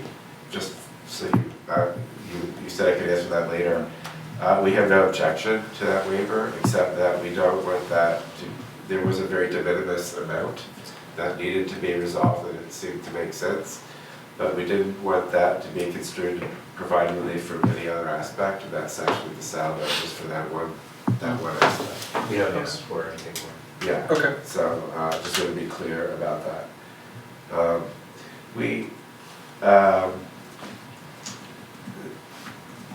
We think it's important in terms of the parking to be able to demonstrate that explicitly that the parking lot has the capacity to absorb required parking for future anticipated projects. The applicant has said that is true, but I think because of the concern about the public house, about how much parking will be available, it would be good to document that clearly, that the future anticipated developments will generate a certain amount of expected parking demand, and that if that is the case, here is how we would meet it. We can confirm that with our zoning officer as well. We'll get his opinion about that. Yeah, so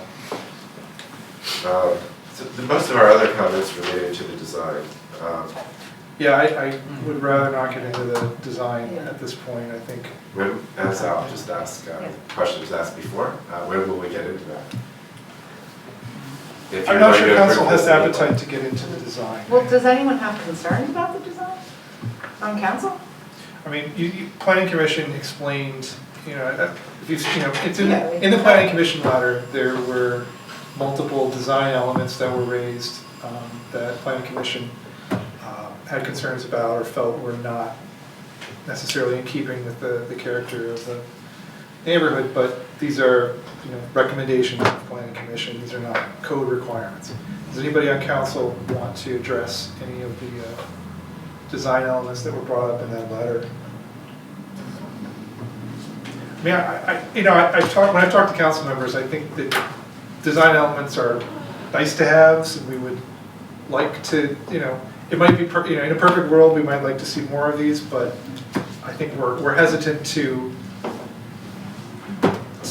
jump on any of this stuff. With all respect, there's value judgments here. For example, you were very reluctant to take away a parking spot to provide bicycle parking, but in terms of taking away parking to provide for fire safety, of course.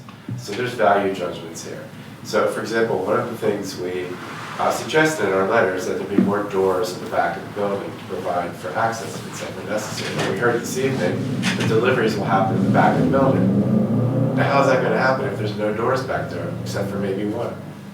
That's not aesthetics. That is actually, most of our design requests and conversations are about functional issues. We note that there's a stair tower that will give access from the ground to the upper levels of the building that is entirely enclosed and has no windows. That's just not done now. You don't design stair towers or parking garages or buildings that don't have ways for people to see in and out. That's safety. If you had your police officers here, they would say that's a no-brainer. So these are not just issues we're raising because we're dilettantes. We're raising these because we're thinking very hard about how this building is going to function and how it's going to work. And I think they deserve a little more consideration. Would you like to address either of the two issues that Mr. Bresci just raised? We don't have retail tenants. We've had, I think, 9 meetings, and I'm pretty sure in every meeting we were really clear about the fact that the layout of the individual retail shops, the demising, the entrances, the rears, are going to be largely dictated by who leases them, what their requirements are. If there's an ultimate layout and we need to create loading in the rear for stores that are to be leased, that's going to happen. It happens everywhere. We just didn't know. We've tried. We probably didn't communicate it clear enough. We just don't know who the tenants are, what their layouts are, how many there are, how willing they are to have 2 different entrances. We just didn't know. So the rear is not a finished product as it relates to doors, access, loading. It's not. Only because whatever we drew, we can draw things in there if need be, but they're going to change. We don't know. How about the stair tower and the lack of windows? Do you want to talk about I thought we had windows on our stair tower. Yeah. We don't have any facing the courtyard, but I feel like being bullied about it being unsafe, because we do have windows in the stair tower, they just don't face on that courtyard. We want a mural on that courtyard. Yeah, I thought we- So you do have windows. Well, that's good to know. Do council members have any concerns on these issues? No. And in fact, I will say, since we put up the QR codes and the plans, having it on my phone, I'm kind of shocked at how the positive response we've gotten about the design and the feel. I don't think it's helpful. I get it, I read it, I appreciate the time and concern. I don't have any, but I feel like we need to go back and do the design committee as a council. Brett? Having not heard Yes, response Ira. from the community. Well, so I don't have a concern about those issues. My concern is about something I think we addressed as part of the conditional use hearing, which was that what is shown to us actually gets built that way. And I think that was handled, Right. correct? Right. Yeah, there's some conditions that we have agreed to on that. Well, and again, that's specific to the Haverford frontage. Right. What I'm hearing is that the rear of the building might be subject to potential changes based upon any tenant fit outs, but I think. Doors. But Yeah. our understanding was more doors is better, so I mean, I didn't think it would be negative. And I'm not I don't trying to think the intervene, but borough just is make going sure to that object to any changes that are made to the front based on the tenants. I think it's the materials that are being used that is the topic of concern. But like if the layout was changed slightly, I don't think that would trigger this condition. No, If they and change what the our front condition is based solely on the front Haverford and the design elements that we'll propose, and it specifies, the metal railings, the Yeah. cornices, the sills. But, If they No, I think- alter the facade of it. and it always To fit gives the the ability tenants. for council to make Okay. further approvals of that as well, but more related to the details, not exactly where it is, but the details that would be included in the facade. Does that answer your question, Aaron? Yeah. But that was what the public concern was because of a little bit of the history here. And so as long as we get, what, roughly what was designed in the way that was just described, then, I don't think you're gonna get, I think that really goes a long way. Okay. That's an important point. I'm going to flip Todd's comment on its head a little bit. I think, Todd, it's not that we're thinking that you're dilettantes, it's that you've done such a, quite frankly, kick-ass job in editing this project to make it fit the look and feel of the community from what it first started with. Remember, I'm the guy that when you interviewed me said, I don't want these big boxy buildings like we have, sorry, Tim, but on the corners. And we've gotten so far away from that, that's actually, I think, a credit to you that we're down to sort of, I don't want to say nitpicky, but the minutia of the product where you've done such a good job broad-based wise, working with these guys to bring this project along to something that I feel like good about, that I was really worried about at the front end. That's why, it's not that we don't care, not that we're trying to be dilettantes, it's like, wow, I'm pretty happy with where we are right now, and if these small things are whatever, I'm not gonna let the, perfect get in the way of the good. It's not to say I'm gonna give up, and I'm not gonna not look at the things that you put in your letter, because I am, and I've been to all the other hearings, so I could hear firsthand from you guys, and not just rely on the letter. But, I'm gonna take those letters, and you may be hearing from me to say, hey, give me more of an explanation for this one, because I really need to understand it before I decide. Well, for the record, there are no windows to stair towers. I just looked at the drawings. Well, that's why There's a window at this base That's a level. Revit thing, there are windows, I'm sorry, that's our fault. The Revit's cutting it at the floor level, you're not seeing the window, which is at half floor level. So they're at the half floor levels, I apologize, there are windows there, you're just not seeing. They're just not in the drawing.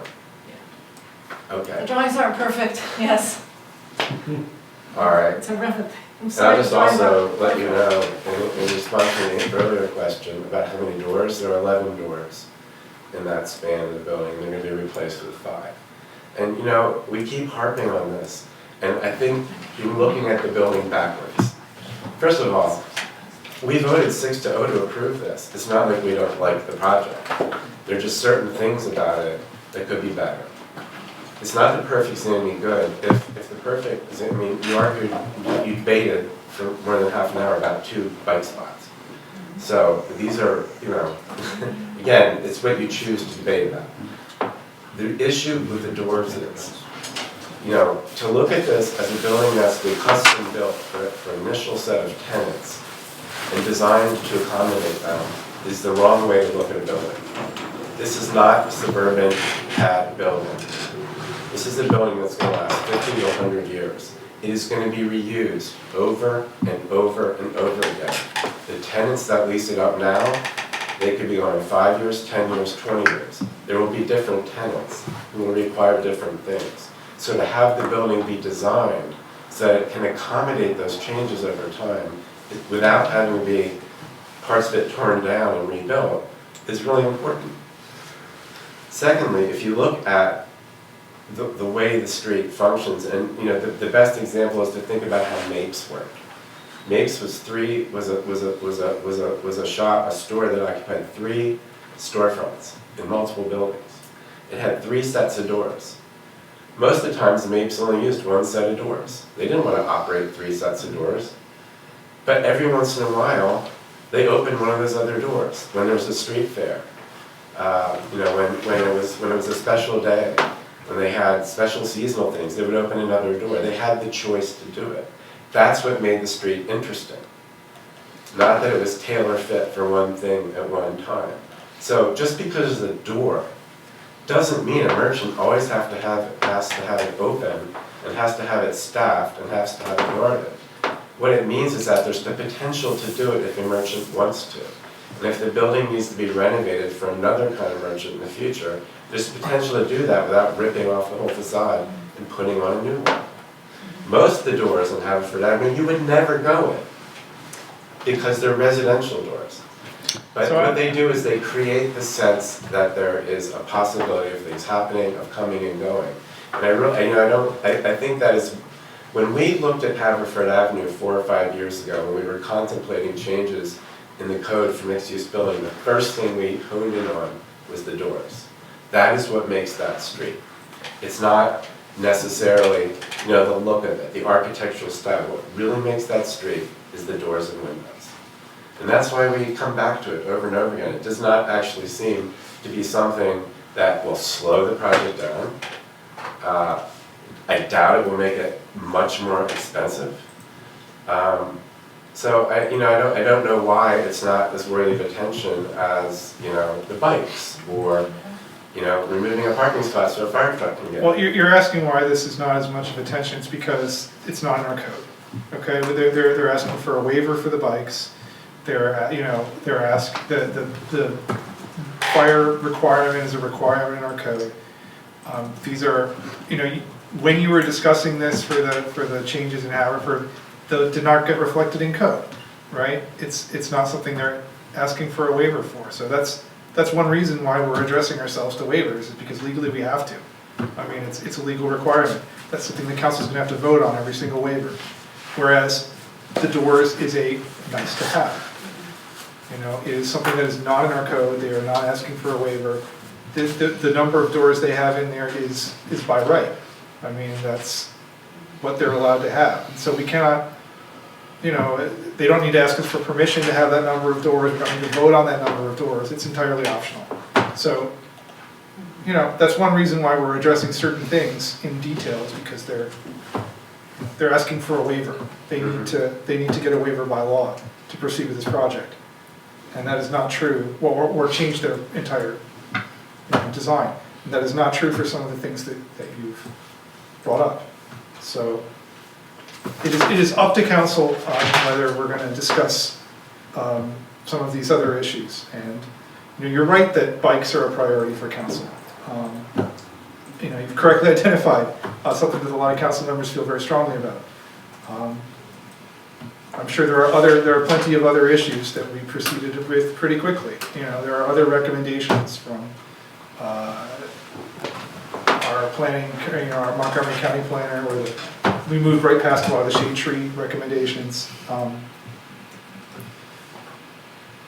don't know what else to tell you. I have not heard a lot of, I understand your point. I was there at some of the planning commission meetings, and I think council does not share that particular concern about the number of doors. We understand your point, but we don't feel it is.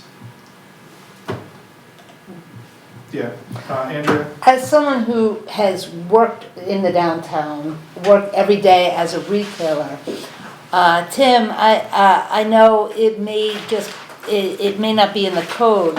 I would think it's a really good idea. You talk about wanting to have options for the downtown businesses and for different size businesses.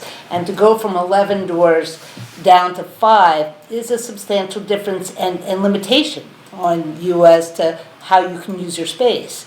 So it may not be a code specific thing, but I would encourage you to consider it as a benefit for you to be able to rent your space, as a benefit for the downtown. So I think it's a win-win in doing something like that. So it may not be legally required. I think it would be a win-win for everybody. I don't think there's a downside in giving yourself more flexibility without having to blow through a wall and redo it. Because I think, in thinking of the retail space, I suspect that the cost per square foot is going to be a premium because it's brand new, shiny space. So I suspect if smaller independent businesses want to rent the space, they may not be able to rent a huge, they may be better able to fit a small 8,000 foot space, maybe a 1,500 foot space, maybe not a 3,000, that's too big a nut. So I just think it's smart, and it's a win-win to allow yourself more options, and it's a win for the borough in the downtown, for covering aesthetics and stuff. As was said with Mapes, they had 3 openings because they were 3 combined stores. But it just gives yourself the flexibility without having to blow through a wall, which becomes a major project, expensive. So if it's there, you have options, but you don't have to use them. So I would encourage you to think about it as a possibility, as a win-win for everybody. I reflect that. I would have said something similar. It's not a code requirement. It would be good to have that flexibility in the future, but, so I would encourage you all to keep that in mind. All right, do we have any more waiver requests that we haven't addressed over the course of the meeting? Okay. I think I'm just inclined to let council members raise any particular issues that haven't been discussed here, unless, Matt, do you think there's anything that needs to be addressed in the remaining letters? From our perspective. Okay, so council members, I'll just go through and let me know if you have any particular topics you want to, that haven't been raised yet. Somebody's shaking your head, Michael, Jean. Okay, Ira, do you have anything you want to discuss at this point? No, I'm good. Okay. I'm just looking at some of my notes. I don't think. Yeah, I think that the major issue that we'll have to address is the fire department's request for access. So we'll be working on that behind the scenes, and hopefully next month we can see if we can have a solution in place that everyone agrees on. Other than that, I think you've got, do you have any questions for us based on what you've heard? Okay. Do we have, I know Tal was asking specifically to try to get the conditions that we voted on last time around. And that's the other thing, you know, we adopted almost all of those conditions from your conditional use letter. And I think we should make sure that you have that, so you know what we did there. John, is that available yet? No, I'm still working on the findings of fact. Okay. Well, I hope it should be next week. Okay, because I would feel much more comfortable having that in place. Okay, so the conditions, and can we put that on the website? What would be the appropriate way to put that with the development proposal? Sure. Okay. All right, so we'll publish those along with the current proposal on the borough's website.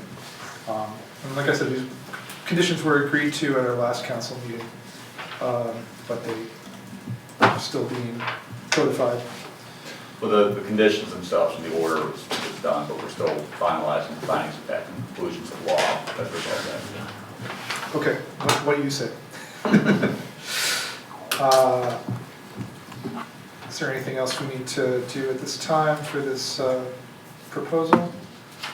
Okay, so we are still talking about schedule. Yeah, so the idea was for the applicant to be here to address the major issues, outstanding issues, to get them incorporated into a final plan that meets all of the expectations of the borough engineer and zoning officer, that will then be available to council, presented to council at the business meeting in April for consideration of preliminary finals. Okay. It does not constitute a resubmission, it's just listening to all of this feedback, incorporating it into the plan, which will then be forwarded to you all for consideration. Okay.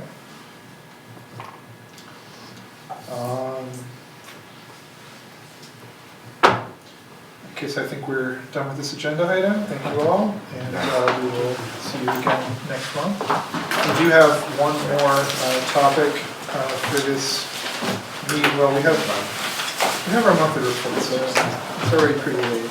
But let's go ahead with the 109 North Narberth discussion. So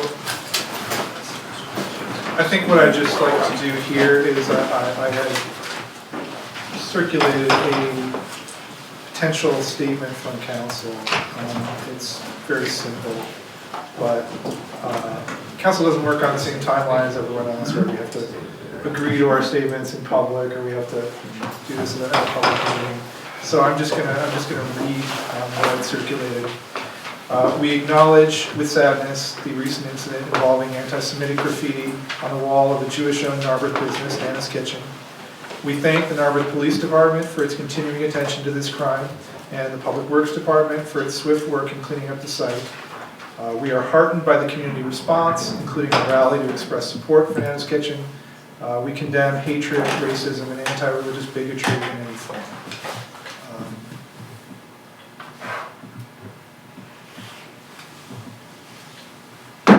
That is the statement I came up with. I mean, I heard feedback feedback on both sides for one word of this statement, but does anybody want to propose any comments? I'm just going to propose that we vote to affirm this statement then. All right, I vote that we, Do we need a motion? yeah. Voting on this? Well, up to you. Well, we had a list of discussion items. I mean, is there a problem with that, I or? don't think it Okay. needs to be voted upon. Oh, okay. I mean, if it's, I mean, if Okay. there's a general I think- consensus that this is what. All right, I think we will affirm this as the will council. That's the vote. And how would you like this, how do you want this disseminated? Like Go in the flash. website, email, like we usually do? Is that what Yeah, you're that's desiring? Okay, so we'll do website post, email, and social media. I think we should just reiterate, because some people took us to task on social media that, we didn't put out a statement immediately. And unlike the mayor who can act unilaterally, council as a whole can't act without deliberations. I think we can just say at its meeting, Yeah. council agreed on this statement. Yeah, I think yeah, that but would be I just good. want it out there if anybody's I still don't on. want to try to, Yeah. I think it might be difficult to explain that. Thank you for sharing. Okay. Thank you for crafting and coordinating. Okay, Get that out tomorrow yeah, at some point. yeah, okay. Well, it goes into the flash, right? Well, I think it's, I don't know, I think it's, these types of things warrant its own email, Sure, Yeah, so it doesn't get lost in yeah, the I like newsletter. that. okay. Great. All right, Information But, to get through. Fred, I take it that there's no update on the investigation? Andrew? No, there's nothing to report. Okay, and we do encourage, if anybody has information on this, to reach out to the Narberth Police Department. Yes. They are actively investigating. Fortunately, there's been no other incidents. Fortunately. Okay. So we have our information items. Yeah, the reports have been filed. I think we'll do committee reports at the workshop meeting. New business, old business, comments for the good of council. Okay, I'll take a motion to adjourn. So moved. Okay, so you say, you say you sound like it's. I'll do it, it's my favorite motion. Okay. Second. All right, we're voting to adjourn, all those in favor? Okay, and there will be no executive session after this meeting.